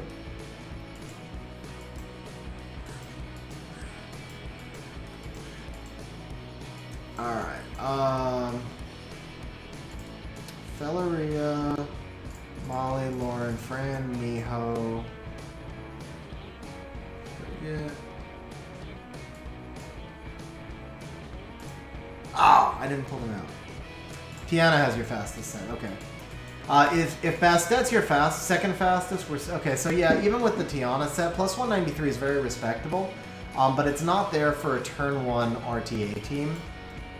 Not with the box you have. So the thing is, you could take that turn 1 RTA team, probably up to Fighter 3, which looks like it would be great progression for you. I think the plus 190 Tiana would get you up into the Fighter 3 range if you can do a second plus 190 set. But I don't think it's going to take you further. And the monsters that you have, if you can put together decent turn 1 violent sets, is what I'm looking at on your box right now. Is I feel like you should be a turn 1 violent player. And what that means is that you're going to try and outspeed other violent players, but obviously get outsped when somebody's playing Swift. So you're going to play kind of bruiser control types on violent, but you're going to play fast bruiser control, maybe sacrifice some stats in order to take that turn 1 instead. And I'll show you more what I mean once I have the full box pulled out. It's a different type of team than what I play. But it's a similar team to what I play, but it's different because I focus more on allowing the opponent to hit me and then just taking that hit and coming back at them. In your case, I think we're going to go 50-50, where some opponents we're going to let them hit you if they're playing Swift, and we're just going to try and survive because you can come back and control them. More importantly, those people who are playing Swift, you're going to be contesting their picks all the way through the draft. Because you have the Yogan, you have the Carnal, you have a lot of the meta control units. So what I'm actually envisioning for you is basically you stealing people's picks and forcing them into their second tier monsters while you're playing your first tier rune sets. So then they might take turn 1, but they can't kill you because you've stolen their monsters. Hopefully that makes sense. So as we go through the box, I do kind of like the Belial for you. I still really do. But if he's not skilled, he's not going to be worth deviling, so we're going to drop him out. I still kind of like the Bastet as a sneaky deep pick for you. I don't think the Samantha is going to be needed for the team I have in mind. The Helena would work great. The Leo is a good counter pick. The Jemire actually could work well in this team because we need a backup speed lead, and I think the Jemire plays better than the Samant. So we've got Water Ryu, Ciara, Jemire, so we have 3 speed leads, so we need to keep him in. The Monkey, Tyrannus, Singzay are all really good. I think the Escher fits this team pretty well also. Now, every single RTA box should always have a Fran and a Lauren. So, where we stand right now is we're at 33 monsters for you. The question is, do you think you can rune 33 monsters? Because I haven't looked at your runes. I don't know what your rune depth is. So if you... Oh, we can actually drop this Zyros. I missed him. Zyros does not make a lot of sense here. So that gets us to 32. Oh, he's not flagged. He's flagged. What? Oh, there he is. Okay. Drop the Zyros. Add the Felleria. So I think we can drop the Veramos.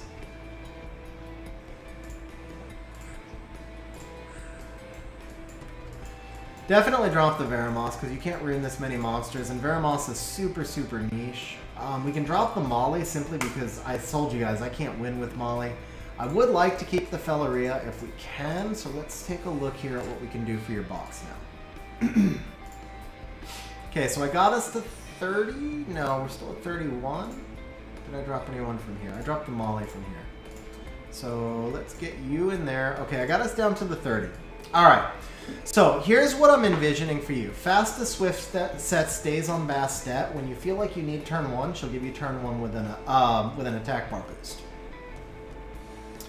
Pipivan, you should consider Kali as both, but primarily as a buffer because you're gonna... Well, see, it depends on the team you're running. So for your team, you want the Kali on a double Nemesis build so that she can cut in between and then put the invincibility up. So In your case, the Kali is going to need to have a little bit more health on a double Nemesis Will build.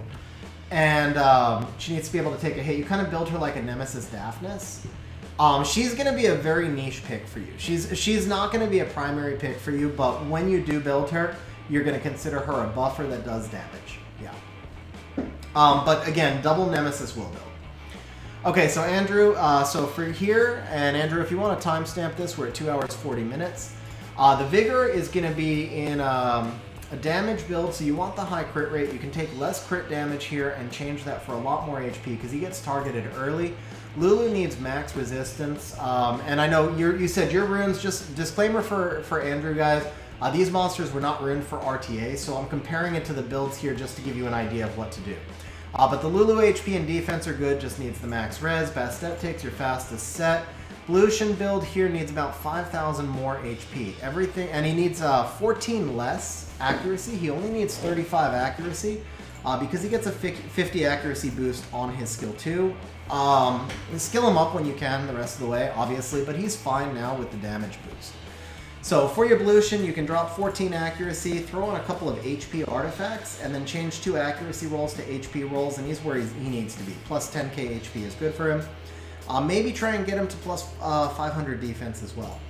Praha build, you're going to want the Praha to be on Despair Revenge, on Violent Revenge or Violent Will. Both of those builds are viable.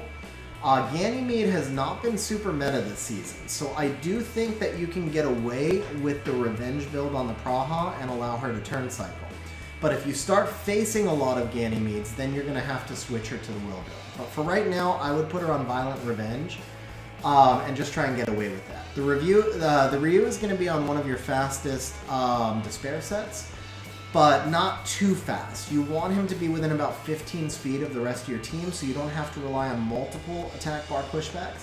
But keep in mind, I want you to build this team on faster Violent runes. So, because you don't have the rune depth to build that many pivots, what I want to see is you being in Violent, taking a lot of turn 1s when the opponent is also playing Violent. I want to see you contesting speed. When the opponent is playing Swift, I want to see you going Bruiser. That's basically the concept of what I have in mind for you here. So the core of your team is going to be Yogun, because Yogun, even though he's not in the meta right now, is still basically the strongest or one of the 5 strongest elemental monsters in the game. I don't understand, honestly, why he fell out of the meta, because whenever I've used him on someone's account, I win basically every match. Whenever I face him, I lose basically every match. I'm thankful he fell out of the meta. Don't get me wrong, I am thankful, but I still say if he's not the strongest elemental, he's in the top 3. So my concept for you here is first pick Ciara, or if they have first pick, then you go Ciara Yogun. If they take the Ciara, then you go Ryu Yogun. So you're basically showing cleave, and what you're going to try and do is intimidate them into moving into a defensive team. So I want you to basically fake.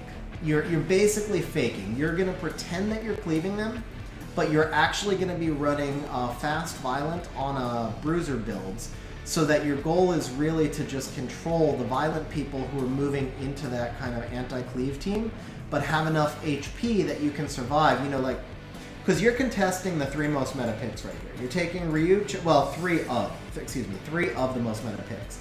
So by contesting these 3 picks, when somebody tries to cleave you, they're not going to have 2 of these 3 picks available, which means that they're moving to their lower tier runes, and it's going to give you the ability to survive and cut. So, core of your team should be something like Ryu, the core of your team is basically Ciara, Yogun, Carnal. So what you really want to be playing, like your goal every match is to have Ciara, Yogun, Carnal plus 2 pivots based on what the opponent plays.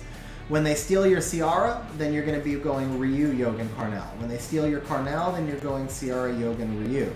When they steal your Yogun, blah, blah, blah. You get the idea.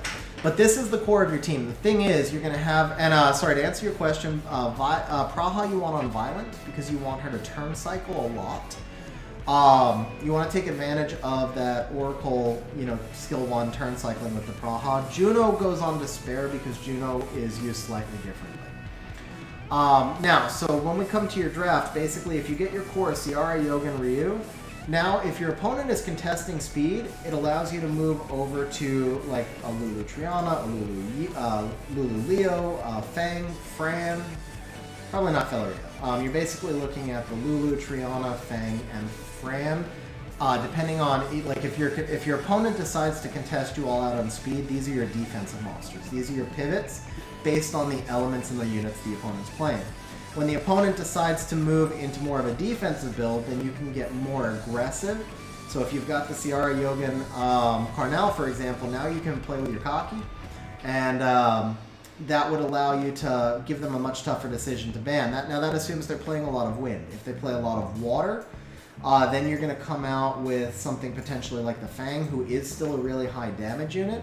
Doesn't benefit as much from the attack buff, but he does benefit from the fact that Yogan is going to be keeping one monster out of the match. Or you could move over to something like your Praha, which gives you Strip into Sleep and also gives you additional sustain. I think the Escher can play a big role in your team as well, again, depending on the pivots and what's being stolen. You want to build this Escher pretty fast. He should go first on your team, so that if you are in a draft where you're at Escher, Yogan, Ciara, let's say you wind up in a draft with Escher, Yogan, Ciara, if the Escher is faster than the Yogan, then he can strip to allow the Yogan to activate the scroll trap before the Yogan strips everyone else, and then Ciara gets an attack buff bomb. So as I'm saying that, I'm actually shifting my draft order for you a little bit. I really want to see this be your core. I want to see it be Ciara, Escher, Yogan as your core. Karnal is more what you're going to take when you think they're contesting Karnal. So if they if they draft Molong, then they're contesting Karnal, because a lot of times Molong and Karnal are played together, right? So if they're contesting Karnal, then your core goes Ciara, Yogan, Karnal. But if they're not contesting Karnal, then your core goes Ciara, Yogan, Escher. You have the Escher on your fastest violence set with some damage in there. The Escher is then going to strip to set up the Yogan scroll trap. The Yogan's going to strip everybody else to set up the Ciara bomb. You get one immediate snipe, one immediate monster, and a scroll trap. And then beyond that, you're going to be playing some control units like the Praha or the Karnal. Or if the opponent is contesting you at a bruiser level and you don't think, if the opponent's contesting your speed, then you move into some more defense units that can support your bruiser builds, like the Lulu and the Triana and the Fran. The Lauren is here mostly to screw with Molong comp, so if somebody plays a Molong, Harmonia, Icarus, you can only ban one of the three, so what you usually want to do is ban the Icarus and then use the Lauren to push back the Harmonia. And I know I said that quickly, but the idea here is if the Molong goes before the Harmonia, then the Harmonia can't set up the snipe.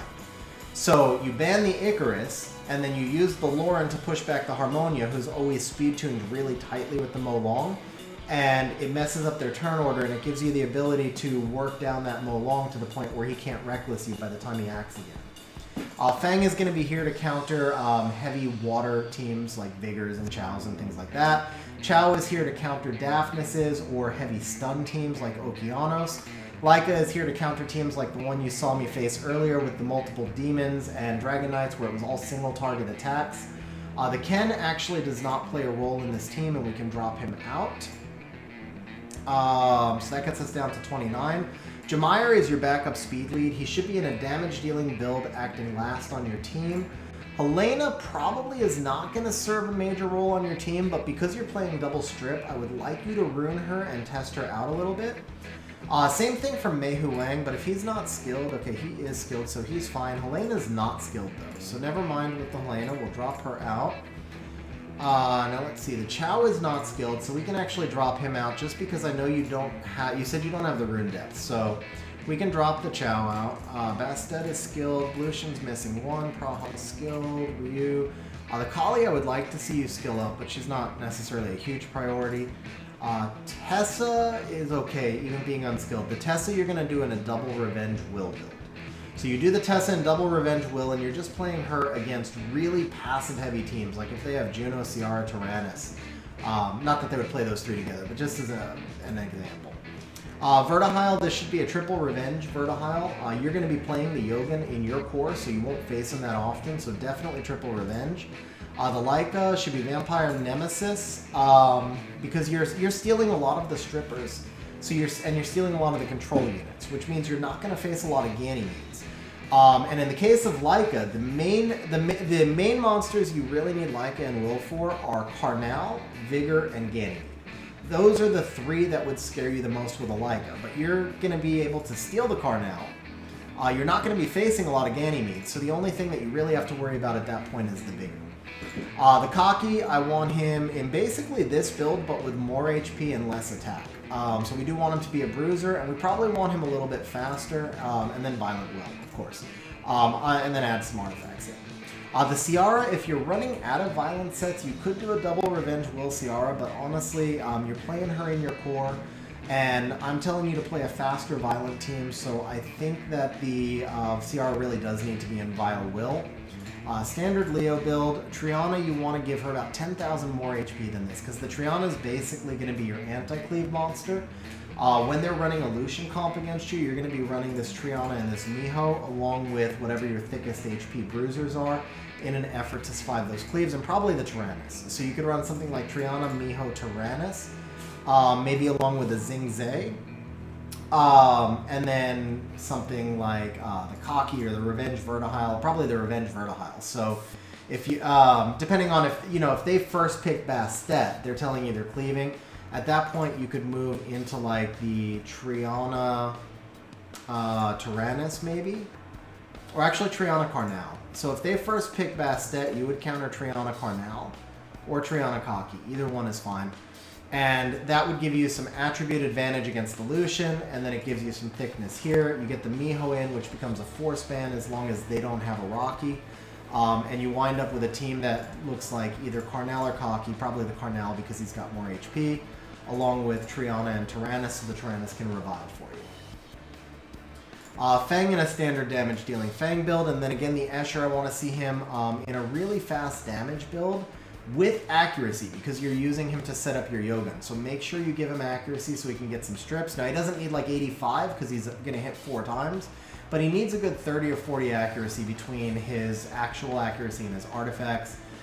Fran needs to be faster than the rest of your team via Will. Lauren acts right after Fran. Felleria acts right around what Fran does. And the Miho needs max resistance. So you can get away with... You can even get away with less crit damage if you can't make the stats on the Miho, but she definitely must have max resistance so that the Bastets cannot heal block her. But there you go, bro. That is the team concept that I have for you. And you said you've got better Violent than you have Will, so... that's the team concept I have for you, man. If you can't pull off the fast Vio, then you can run this same team as a turn 2 bruiser team. But because you're playing lower base HP and slightly more aggressive units, I feel like you're going to do better if this team is in a fast Vio set. So, like if you can get this Yogun up to like, let's say 260, 270 Vio Will, or if you can't, even like 255 Vio Will, and then just put everything right behind him in a line, you're going to outspeed a lot of players. Like you'll outspeed myself, especially because you're going to be playing double speed leads. At least you'll play that second speed lead when it's needed. You'll always have the Ciara, and then you have your backup speed leads with the Jemira and the Ryu. And then you'll have those double speed leads, but because you're playing a slightly slower, violent team, you're also going to have the stats to back it up and the violent to back it up. So that's my concept for you, and hopefully you found this helpful, bro. From there, Axe, we are going to finish up with you. Axe, are you ready for me to log in, sir?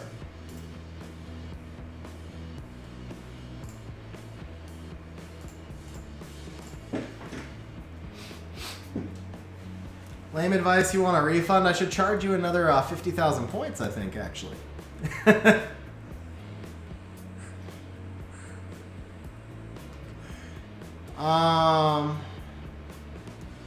Pipavin, see, the problem for you is that Ciara is going to wind up getting drafted a lot more for you because you don't have the Mo Long, so it's kind of the same thing. Ciara is not necessarily as much in your core, but you're going to draft her a lot. And you're not always going to be drafting her against AoE units. So the double Revenge Will Ciara is amazing when the opponent is playing multiple AoE units and your Ciara can cut in and disable something on their team. But she's definitely going to be a better unit in Violent when you're playing her as part of your own core. So I would prefer to see her on Violent for you, but at the same time, she's not going to be a top priority, and if you can't make the stats with her, then I would accept a double revenge will, if that makes sense. I don't think it's terrible if you do it, but I think it's better in violent. So Axe heisted, but didn't confirm to me that he's ready for me to log in.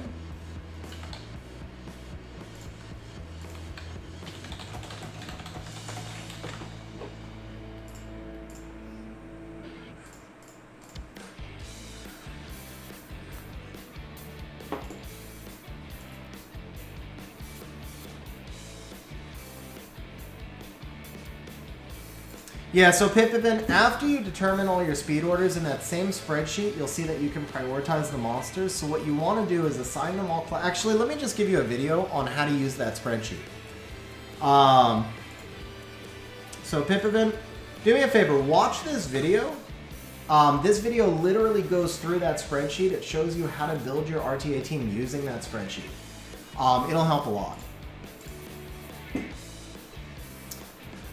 So Oja, there was a chance. Unfortunately, we're actually about to do the very last account service of the night. Yeah, JC, and you just heard the answer as well. So the last person was called. We actually had a couple of people who weren't here, but Axe was here. Axe, I do need your login info though, bro.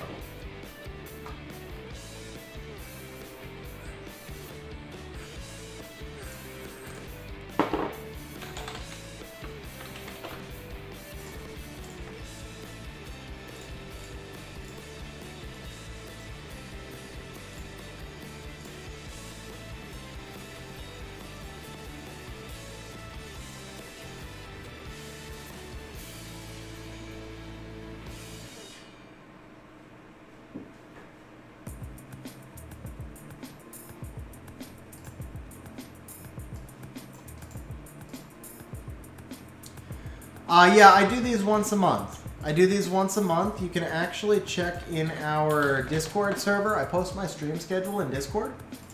And anytime that it's marked as community help. So I actually do one members community help and one public community help every month. And then we do it by drawing. The thing is, we do it by drawings though, because there'd be no way that I could get through every account. But you can also ask, if you just have general questions, you can ask, and I'll do my best to answer those on stream as well. Now, if they're much more specific questions, obviously it has to go kind of through the drawing thing. Okay, Axe, I just need a verification code.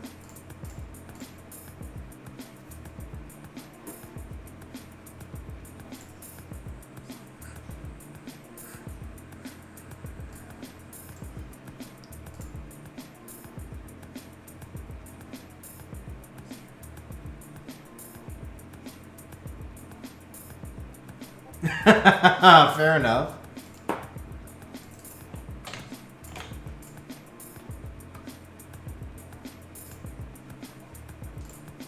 Alright, we are going to open up some betting for these matches. So guys, I'm going to do 6 wings on Axe's account. And what you are actually betting on is my record over 3 matches. What's up, Kitsu? How you doing? Oh, I was on EU server.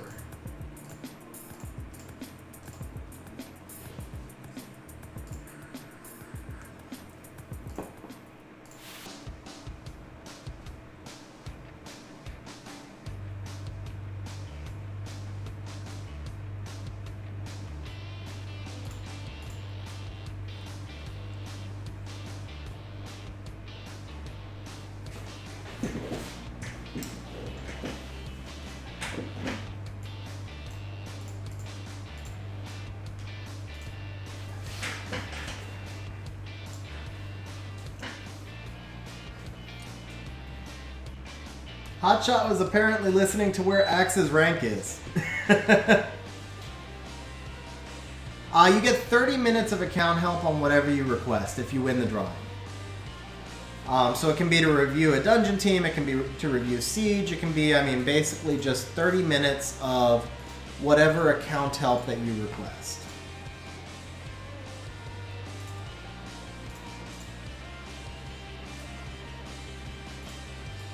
You're catching us right at the very end, Kitsu. This is actually the very last of it.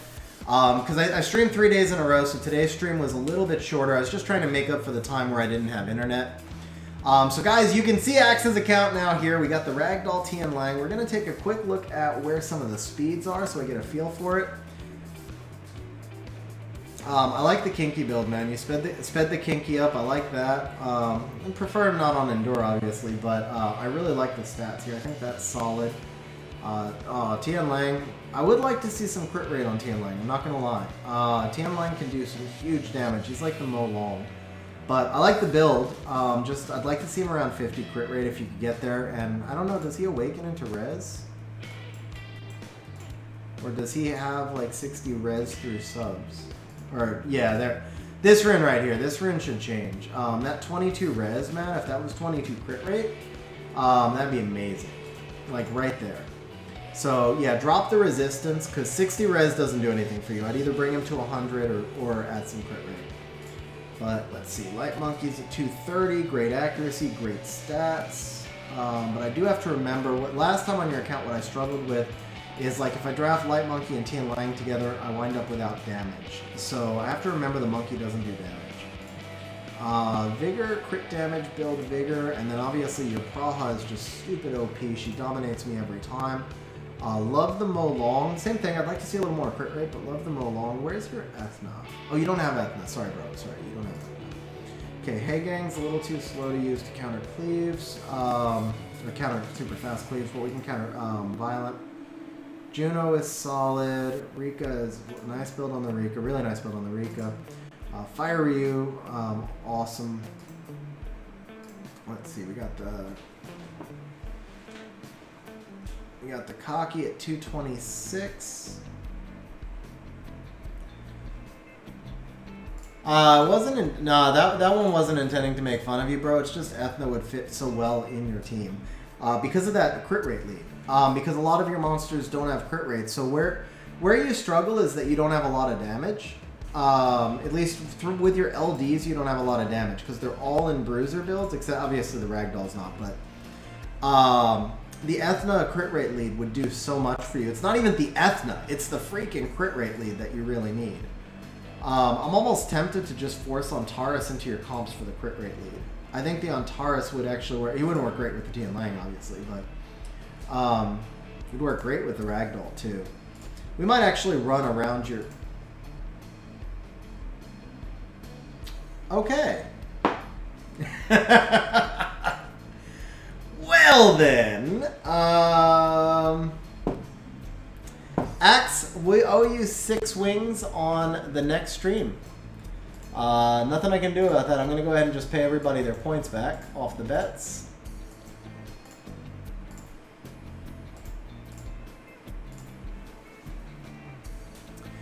All right, so Axe, I owe you 6 wings on the next stream. We'll go ahead and do, next Tuesday, I think. Just remind me. I mean, I'll remember, obviously. Just let me know that you're there. But yeah, I guess that's it, guys. Actually, all right, one last possibility. Hang on.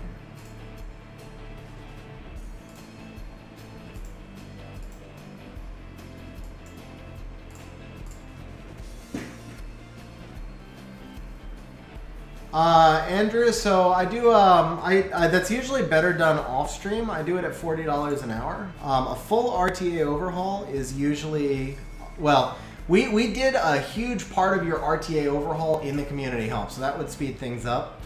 It really just depends on how much you want, how in depth you want it, but it's $40 an hour.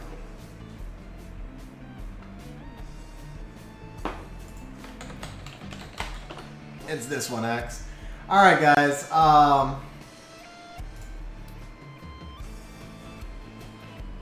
really want the LD summons, man. I'm disappointed in my other LD summons. Should I do it, guys? Should I do it? Should I do it?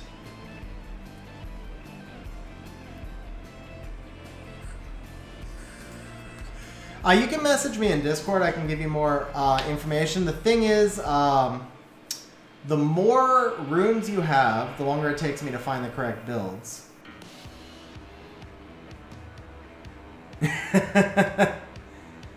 I mean, we could probably do your core in about 2 hours.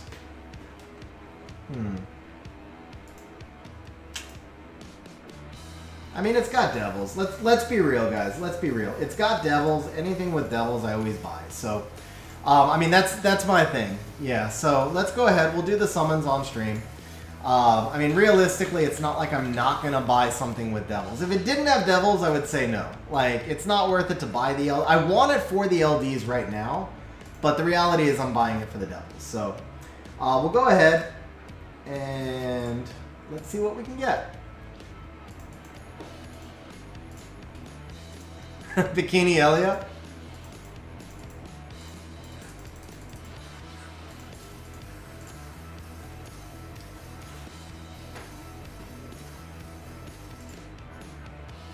Alright, so let's go ahead and... Oh, that was not what I meant to show. Where is it? That's over here, right? Yeah, so we do this.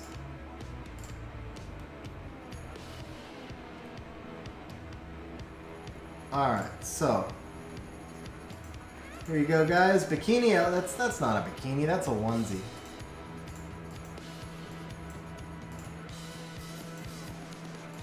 That's a onesie, guys. That's not even a bikini.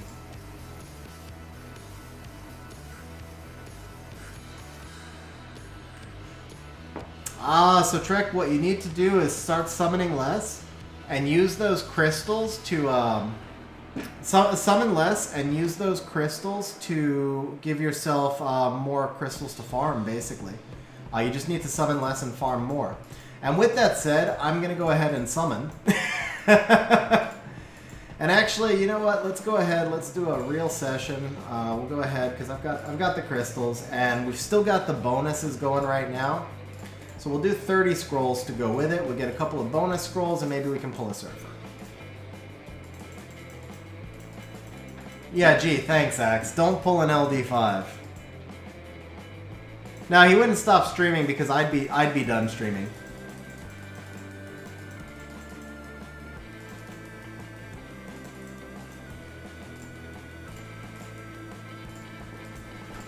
Alright, here we go, guys. Here we go. We'll start off with the Mysticals. Quick summoning session. Can we pull a new Sky Surfer? I think I'd like the wind one, because the water one looks absolutely... I played around with the water one on someone's account, and it'll be a Storage Guardian. Very underwhelming. Very underwhelming. So what we want is the wind one, because we did get the fire one. We have done 1,300 summons, but... did get the fire one. Okay, what we want at this point is like a spark. Anything? Yeah. This is what it's going to look like. I can feel it right now. We're going to get one spark off the Mysticals and nothing else.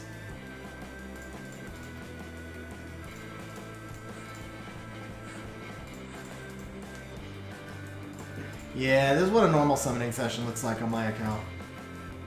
Hey, we got a spark. Useless spark, but it's a spark. Alright, so we're going to do 2 here, and then, let's see. Can we spark? One more try. Come on, baby. Can we spark? No, of course not. Of course not.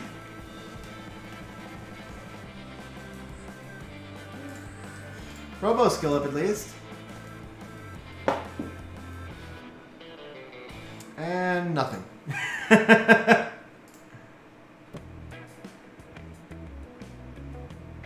Yeah, there you go. There you go. Yeah, I mean, but honestly, like I said, I was really buying the Devils. Devils are the only guaranteed commodity in the game. So that's basically, I mean, that's where the focus needs to be. Like you said, you have half the units in the game, but how many of them are actually skilled up? And most Nat 5s really aren't usable until they're skilled up. So for me, that was about getting the Devils so that I can use the next monster. And the LD scrolls were just because my earlier TOA summons were very disappointing, and I was like, alright, I may as well do it tonight. We'll do it on stream this way. And I guess we get like 3 bonus scrolls here. Not from this one.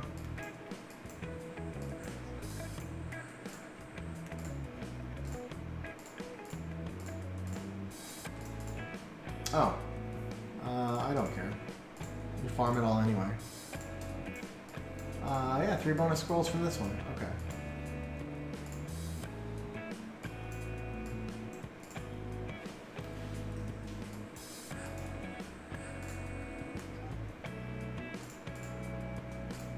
Alright, we got 7 more scrolls to try. 7 more scrolls to try. Yeah.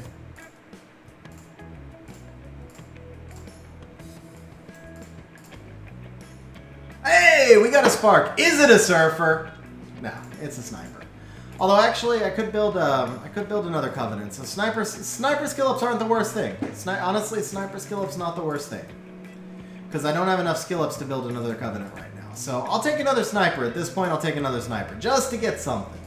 Just to get something. Yeah. Okay. So we got 2 sparks for our 40 scrolls. That's actually what I consider a good session. Like, 2 sparks and 40 scrolls is probably ahead of rates for me. No sparks on 7 LD opportunities. That's a normal session. But on the bright side, guys, Ace got the Fire Sky Surfer. I'm really happy for Ace. That was awesome. I'm glad he managed to get it. I think the Fire Sky Surfer will fit his playstyle very well. And that Robo almost skills up a Robo for me. You guys just saw 1,300 plus summons, and that's what it took me to get 1 skilled up Robo. 1,300 summons to skill up 1 Robo. Alright guys, on that note, that's going to be it for today's stream. So I thank you guys for hanging out with me. I hope you guys enjoyed the stream.